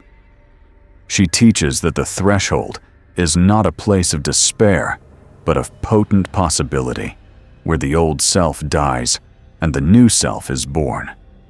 To walk through Lilith's gate is to accept the sacred cycle of death and rebirth within oneself. In honoring Lilith as guardian of the threshold, we reclaim the power of transformation and the courage to face the unknown. She stands as a reminder that true initiation begins with an inward journey, a descent into shadow, and the emergence into light forever changed and free. The story of Lilith, as it has been passed down through history, is largely a tale written by those who feared her power. It is a narrative crafted from patriarchal anxieties, steeped in demonization and exile. But what if we dared to rewrite this myth? What if we imagined a version of Lilith not as a villain or a monster, but as a visionary, a spiritual rebel, and a guardian of freedom? Rewriting Lilith's story is not an act of fantasy, but an essential spiritual exercise, a reclaiming of the feminine divine that has been suppressed, distorted, and forgotten. To rewrite the myth of Lilith is to recenter the narrative around her sovereignty and dignity. Instead of seeing her flight from Eden as a curse, we can view it as a brave choice for freedom and equality. Lilith did not sin by refusing to lie beneath Adam. She asserted her right to exist as an equal being. This simple act of defiance becomes revolutionary, a template for those who choose self-respect over submission. In this reimagining, Lilith is the first to say no to oppression and yes to authentic being, embodying the spirit of resistance that is at the heart of all liberation movements. This rewriting also challenges the simplistic dichotomy between Lilith and Eve, between good and bad women. It invites us to recognize that every woman embodies aspects of both. Rather than demonizing Lilith's wildness or elevating Eve's obedience, the new myth honors the fullness of feminine experience, the fierce and the gentle, the independent and the nurturing, the dark and the light. By integrating these energies, we create a holistic feminine identity that transcends limiting cultural stereotypes. In the rewritten myth, Lilith is also a teacher of sacred sexuality, a guide who shows us that sexual autonomy and spiritual awakening are not contradictory but deeply connected.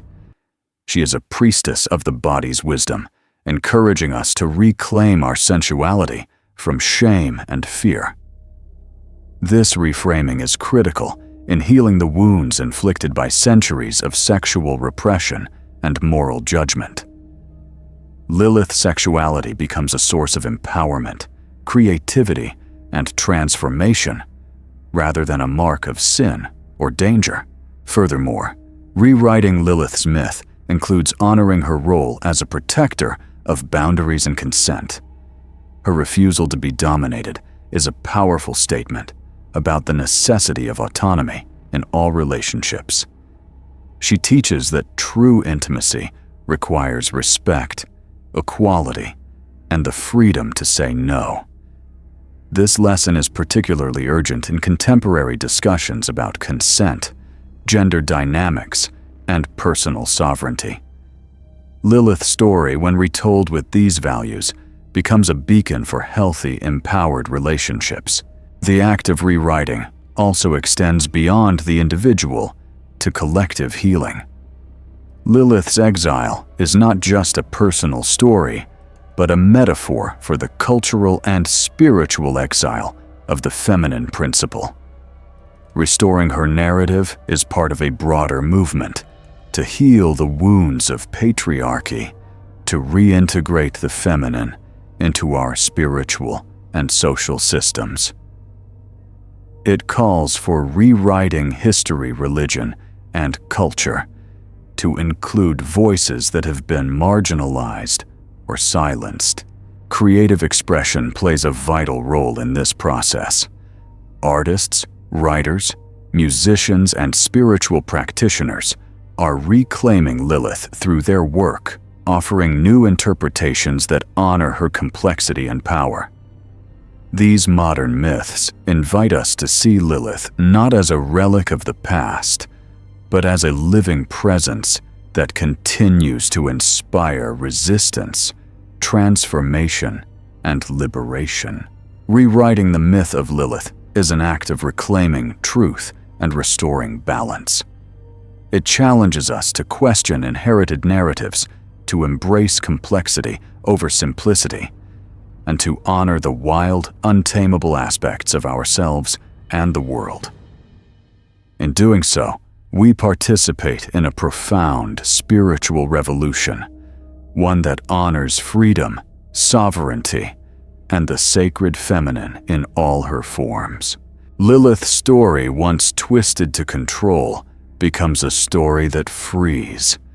It becomes a call to awaken, to resist, and to live authentically and powerfully. The concept of soul contracts offers a compelling framework for understanding the deeper spiritual implications of Lilith's myth.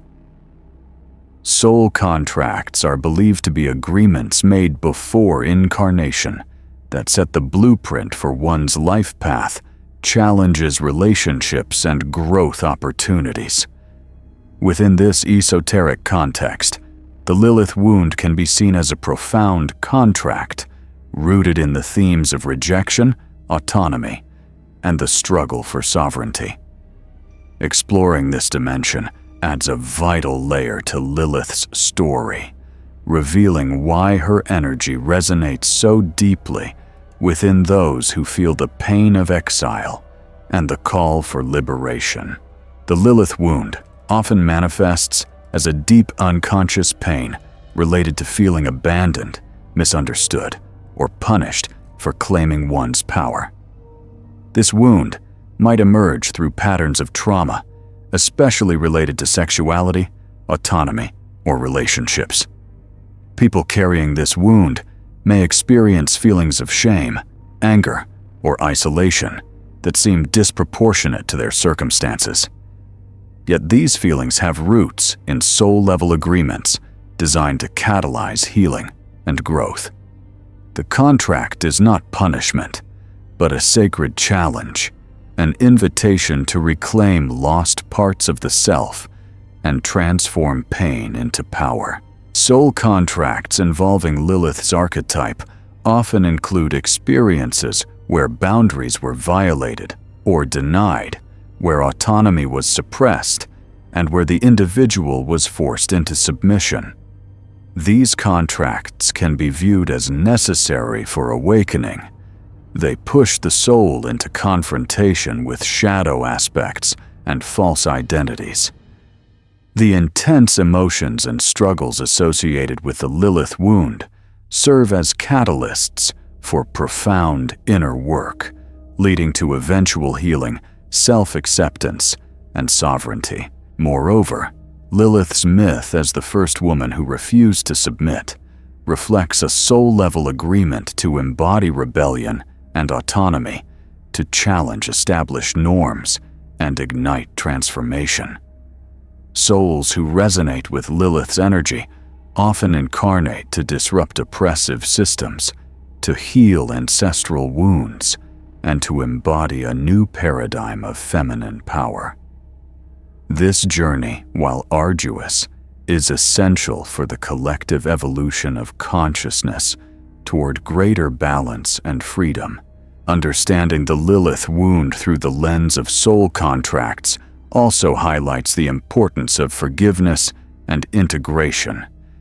Healing this wound requires not only personal therapy or spiritual practice, but also a recognition that the pain served a purpose. It was part of a sacred agreement to catalyze growth. Forgiving oneself and others for perceived betrayals becomes a transformative act, releasing energetic blockages and opening pathways to wholeness. This perspective encourages compassionate self-reflection and the honoring of one's journey, no matter how difficult. It invites individuals to see their struggles not as random misfortune, but as meaningful chapters in a soul's unfolding story. By embracing the Lilith wound, one embraces the fullness of the human experience, the light and the shadow, the exile and the return. On a collective level, the Lilith soul contracts connect to the healing of feminine wounds embedded in cultural and historical oppression. As more people awaken to these dynamics, the collective consciousness shifts toward acknowledging and restoring the sacred feminine. This shift is essential for balancing the masculine and feminine energies within society and within ourselves. Spiritual practices such as past life regression, guided meditation, and energy healing can aid in accessing and releasing the Lilith wound. These tools help individuals reclaim disowned parts of their soul and realign with their true essence. Lilith's energy, once feared and denied, becomes a source of empowerment, guiding the soul toward liberation. Ultimately, the concept of soul contracts invites a profound reimagining of Lilith's role. She is not just a mythic figure or a demon to be feared, but a soul teacher, a beacon calling us to reclaim autonomy, heal ancestral pain, and step into sovereignty. Her wound is also her gift, reminding us that from exile comes return, from pain comes power, and from darkness comes the light of authentic selfhood. Lilith's roots stretch far deeper than biblical or medieval texts, reaching back into the sacred spaces of ancient pre-biblical civilizations. Archaeological and symbolic evidence suggests that Lilith's archetype was closely linked to goddesses worshipped in temples long before patriarchal monotheism redefined her as a demon. These early temples scattered across Mesopotamia and the Near East reveal a feminine energy steeped in mystery, power, and autonomy, the same energy that Lilith embodies. One of the earliest connections is with the Sumerian goddess Lilitu, a spirit associated with storms, winds, and fertility. Temples dedicated to her and similar goddesses featured iconography of winged women, serpents, owls, and lion symbols later linked to Lilith's mythos. These temples were not merely places of worship, but centers of initiation and sacred knowledge, where women likely held spiritual authority and practiced rites honoring the cycles of life and death. The wild, untamed feminine power that Lilith represents was revered here as divine and essential. Another significant figure is Inanna, later Ishtar, the goddess of love, war, and fertility, whose temples in Uruk were famous across the ancient world. Inanna's complex nature, both nurturing and fierce, sensual and destructive, mirrors Lilith's duality. Inanna's descent into the underworld symbolizes transformation through death and rebirth, a theme central to Lilith's role as a guardian of thresholds. The rituals performed in her temples likely included sacred sexuality, ecstatic dance, and communion with the divine feminine mysteries, all of which resonate with Lilith's archetype. Ereshkigal's sister to Inanna and queen of the underworld also holds symbolic parallels. Her dominion over death and the hidden realms reflects Lilith's association with the night shadow and transformation. Temples dedicated to Ereshkigal, though fewer, marked spaces where initiates could confront the mysteries of mortality and spiritual descent rites that Lilith's archetype echoes as the fierce protector of liminal spaces. The presence of serpents and owls in temple art and iconography is particularly telling. Both animals carry deep symbolic weight. Serpents represent renewal and hidden wisdom, while owls signify nocturnal knowledge and mystery. These creatures are closely linked to Lilith in later myths and suggest a continuity of feminine symbolism across time. The temple's decoration and artifacts hint at a spiritual tradition that honored feminine sovereignty, cyclical time, and the transformative power of darkness. Yet as patriarchal religions gained dominance, these temples and their sacred practices were destroyed, repurposed, or forgotten. The goddesses worshipped within were demonized or erased from history, and their stories reinterpreted through a male-centered lens. Lilith's transition from revered goddess or spirit to feared demon reflects this cultural shift. However, the archaeological remnants serve as silent witnesses to the rich and complex feminine spiritual traditions that predate biblical narratives. Today, the rediscovery and reinterpretation of these ancient temples and symbols provide a foundation for the revival of Lilith's myth as a sacred feminine archetype. Contemporary spiritual seekers and scholars draw on this pre-biblical heritage to reclaim the goddess's power and wisdom.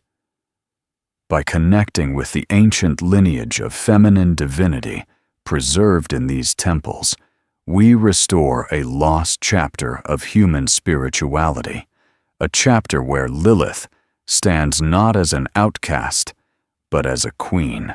This ancient temple heritage invites us to remember that Lilith's exile is cultural, not cosmic. Her true origin is in the heart of sacred feminine spirituality, one that honors cycles' autonomy and transformation. By reclaiming this lineage, we participate in a profound act of cultural and spiritual restoration, healing the wounds of history and awakening to the fullness of the feminine divine. In this way, Lilith's story comes full circle from the altars of ancient temples to the myths that sought to erase her, and now back to the hearts of those who honor her as a living goddess. She is a bridge across time, a thread connecting us to sacred wisdom buried deep within the earth and our souls. After centuries of exile, silence, and distortion, the dark goddess archetype embodied most vividly in Lilith is returning with renewed force in our contemporary world. This return is not merely a cultural phenomenon, but a profound spiritual and psychological awakening, a re-emergence of the suppressed feminine power that patriarchy sought to control and diminish. The dark goddess, once feared as a source of chaos and destruction, is now being embraced as a symbol of healing transformation and the reclaiming of sovereignty. The resurgence of Lilith and similar archetypes reflects a collective shift in consciousness. As humanity grapples with the failures of old systems, environmental degradation, social inequality, and spiritual disconnection, there is an urgent need to reintegrate the feminine principles of intuition, nurturance, creativity, and cyclicality. Yet this reintegration cannot happen without acknowledging the shadow, the parts of the feminine that have been feared, repressed, and demonized. Lilith represents this shadow, the rage, the wildness, the autonomy that refuses to be tamed. Her return signals a breaking open of old wounds and the beginning of a healing process on both individual and collective levels. The dark goddess is not a call to destruction, but to necessary transformation. She challenges us to confront uncomfortable truths about power, gender, and identity. She asks us to honor our deepest feelings, even when they are messy or painful, and to claim the parts of ourselves that have been marginalized or denied. This process is not easy. It demands courage, honesty, and a willingness to step into the unknown. Spiritually, Lilith's return invites us to embrace paradox. She is both mother and destroyer lover, and warrior, light and shadow.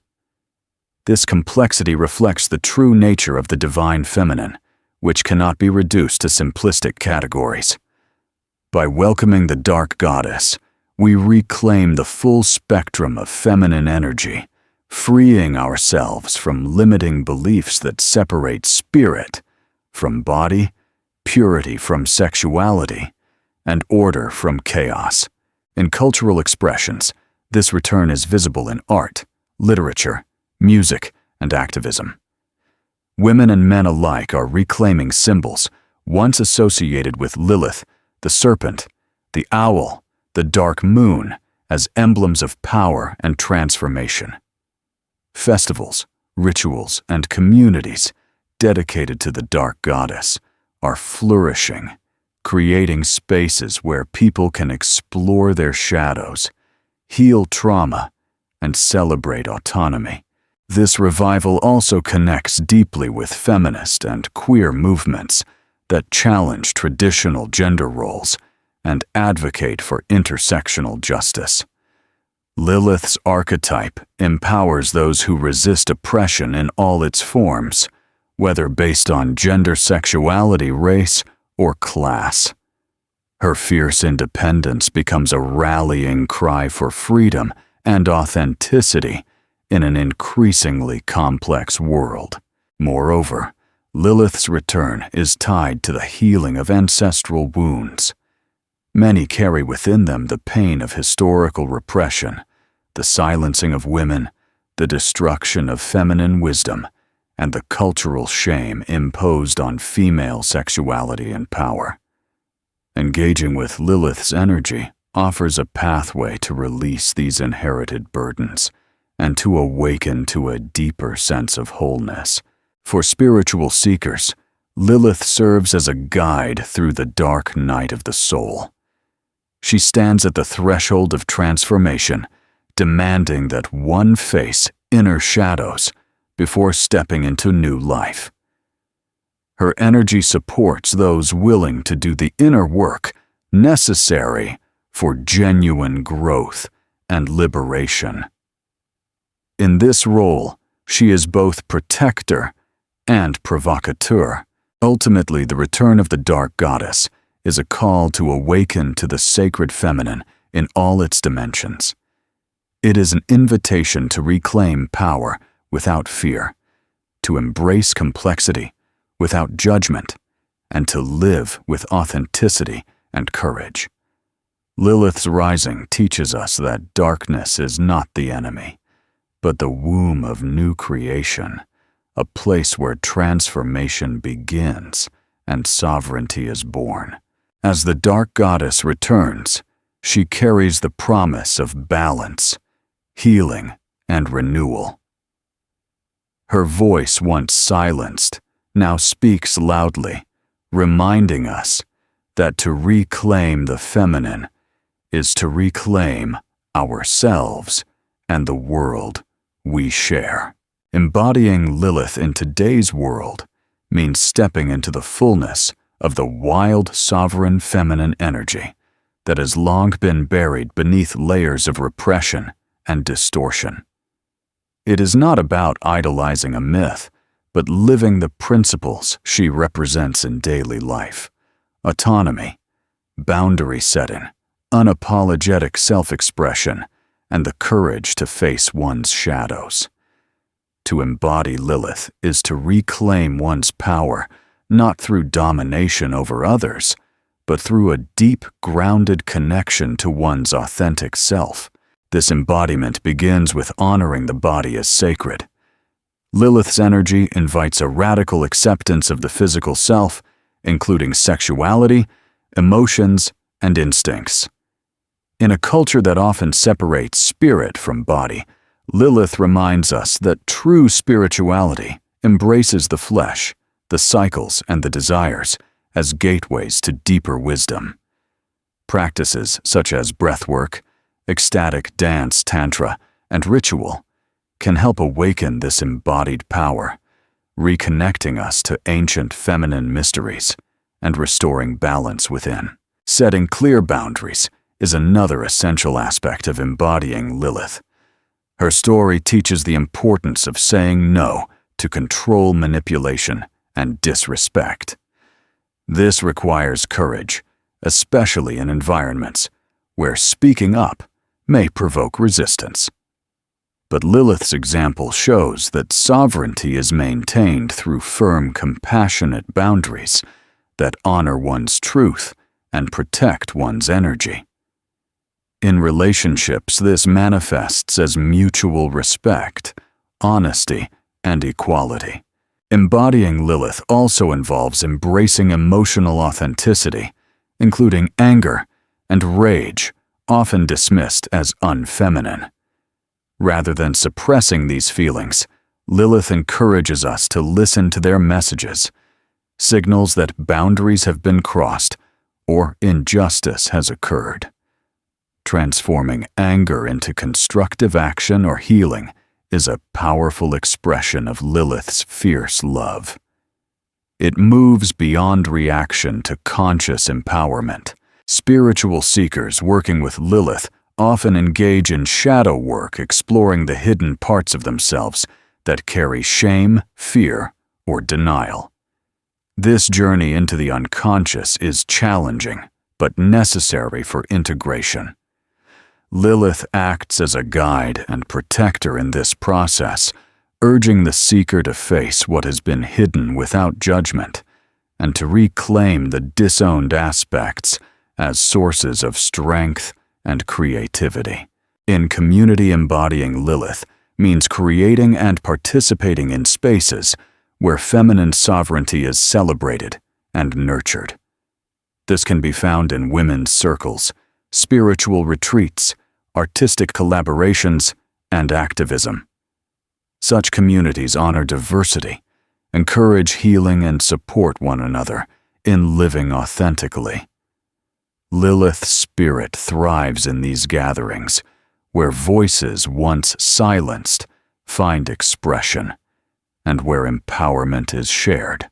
For men, embodying Lilith means respecting the feminine within themselves and others, fostering sacred partnership rather than control. It requires dismantling toxic masculinity and embracing emotional openness, vulnerability, and equality. Lilith's energy invites men to become allies in the reclamation of feminine power and to heal their own relationship with the feminine archetype. Embodying Lilith today is also an act of rebellion against systems that perpetuate inequality and repression. It involves standing for justice, advocating for bodily autonomy, and challenging cultural norms that limit freedom. Lilith inspires activism rooted in fierce compassion, creativity, and unwavering commitment to truth. Ultimately, to embody Lilith is to live fully and freely, honoring the wildness and the wisdom within. It is to reclaim the power of choice, to dance with shadow and light, and to walk a path of sacred sovereignty. Lilith's energy reminds us that we are not victims of history or culture, but co-creators of our destiny, capable of profound transformation and liberation. In this embodiment, Lilith is not a distant myth, but a living force, guiding us back to ourselves, whole, powerful, and unafraid. As we come to the close of this journey through the full story of Lilith, the goddess they erased from the Bible, it becomes clear that she was never truly lost. Rather, she was hidden, buried beneath layers of fear, misunderstanding, and cultural rewriting. Her exile was a cultural exile, not a cosmic one. The truth of Lilith's power, her sovereignty, and her sacredness has persisted beneath the surface, waiting for those courageous enough to seek her out and reclaim her light from the shadows. Lilith's story is a testament to the resilience of the feminine spirit. Despite centuries of demonization, suppression, and silence, her energy remains alive and potent in the collective unconscious. She lives in the rage of those who refuse to be silenced, in the sensuality of those who embrace their bodies as holy, and in the fierce autonomy of those who claim their power unapologetically. Lilith is the voice of freedom echoing through time, inviting us all to remember who we truly are beneath the layers of conditioning. The myth of Lilith challenges us to rethink everything we have been taught about good and evil, submission and rebellion. light, and shadow. It urges us to embrace complexity rather than simple binaries, to honor the wild and untamable parts of ourselves as essential to wholeness. Lilith reminds us that transformation often comes through discomfort, confrontation, and the courage to stand alone if necessary. Her story is not just about a woman in myth, but about the journey of every soul seeking truth and sovereignty. In reclaiming Lilith, we also reclaim the sacred feminine principle that has been marginalized in religion, culture, and spirituality. This reclamation is vital not only for women, but for the healing of humanity as a whole. The balance of masculine and feminine energies within individuals and societies depends on honoring both light and shadow, nurturing and wildness, surrender and strength. Lilith's return signals the possibility of this balance, inviting a new era of harmony and integration. Spiritually, Lilith teaches us that sovereignty begins with self-knowledge and self-acceptance. She asks us to confront our fears and shame, to speak our truths, and to live authentically. Her presence is a call to awaken from cultural amnesia and to remember the sacred lineage of feminine power and wisdom. To honor Lilith is to honor the cycles of nature, the mysteries of the body, and the depths of the soul. The journey with Lilith is ongoing. It is a path of continual remembrance, healing, and empowerment. As more people awaken to her story and embody her energy, a collective shift unfolds, a return to the sacred balance and the restoration of feminine sovereignty. This is not a fantasy, but a living reality, already taking shape in spiritual communities, social movements, and individual transformations around the world. So as we end this exploration, know that Lilith is not a distant myth or forgotten goddess. She is present within you, waiting to be acknowledged, embraced, and embodied. Her exile is over, and her power is rising. When you hear her call, answer it. Step into your sovereignty, claim your power, and live your truth. Lilith's story is your story, a story of resilience, rebellion, and radiant freedom. She was never lost. She was only waiting for you to remember.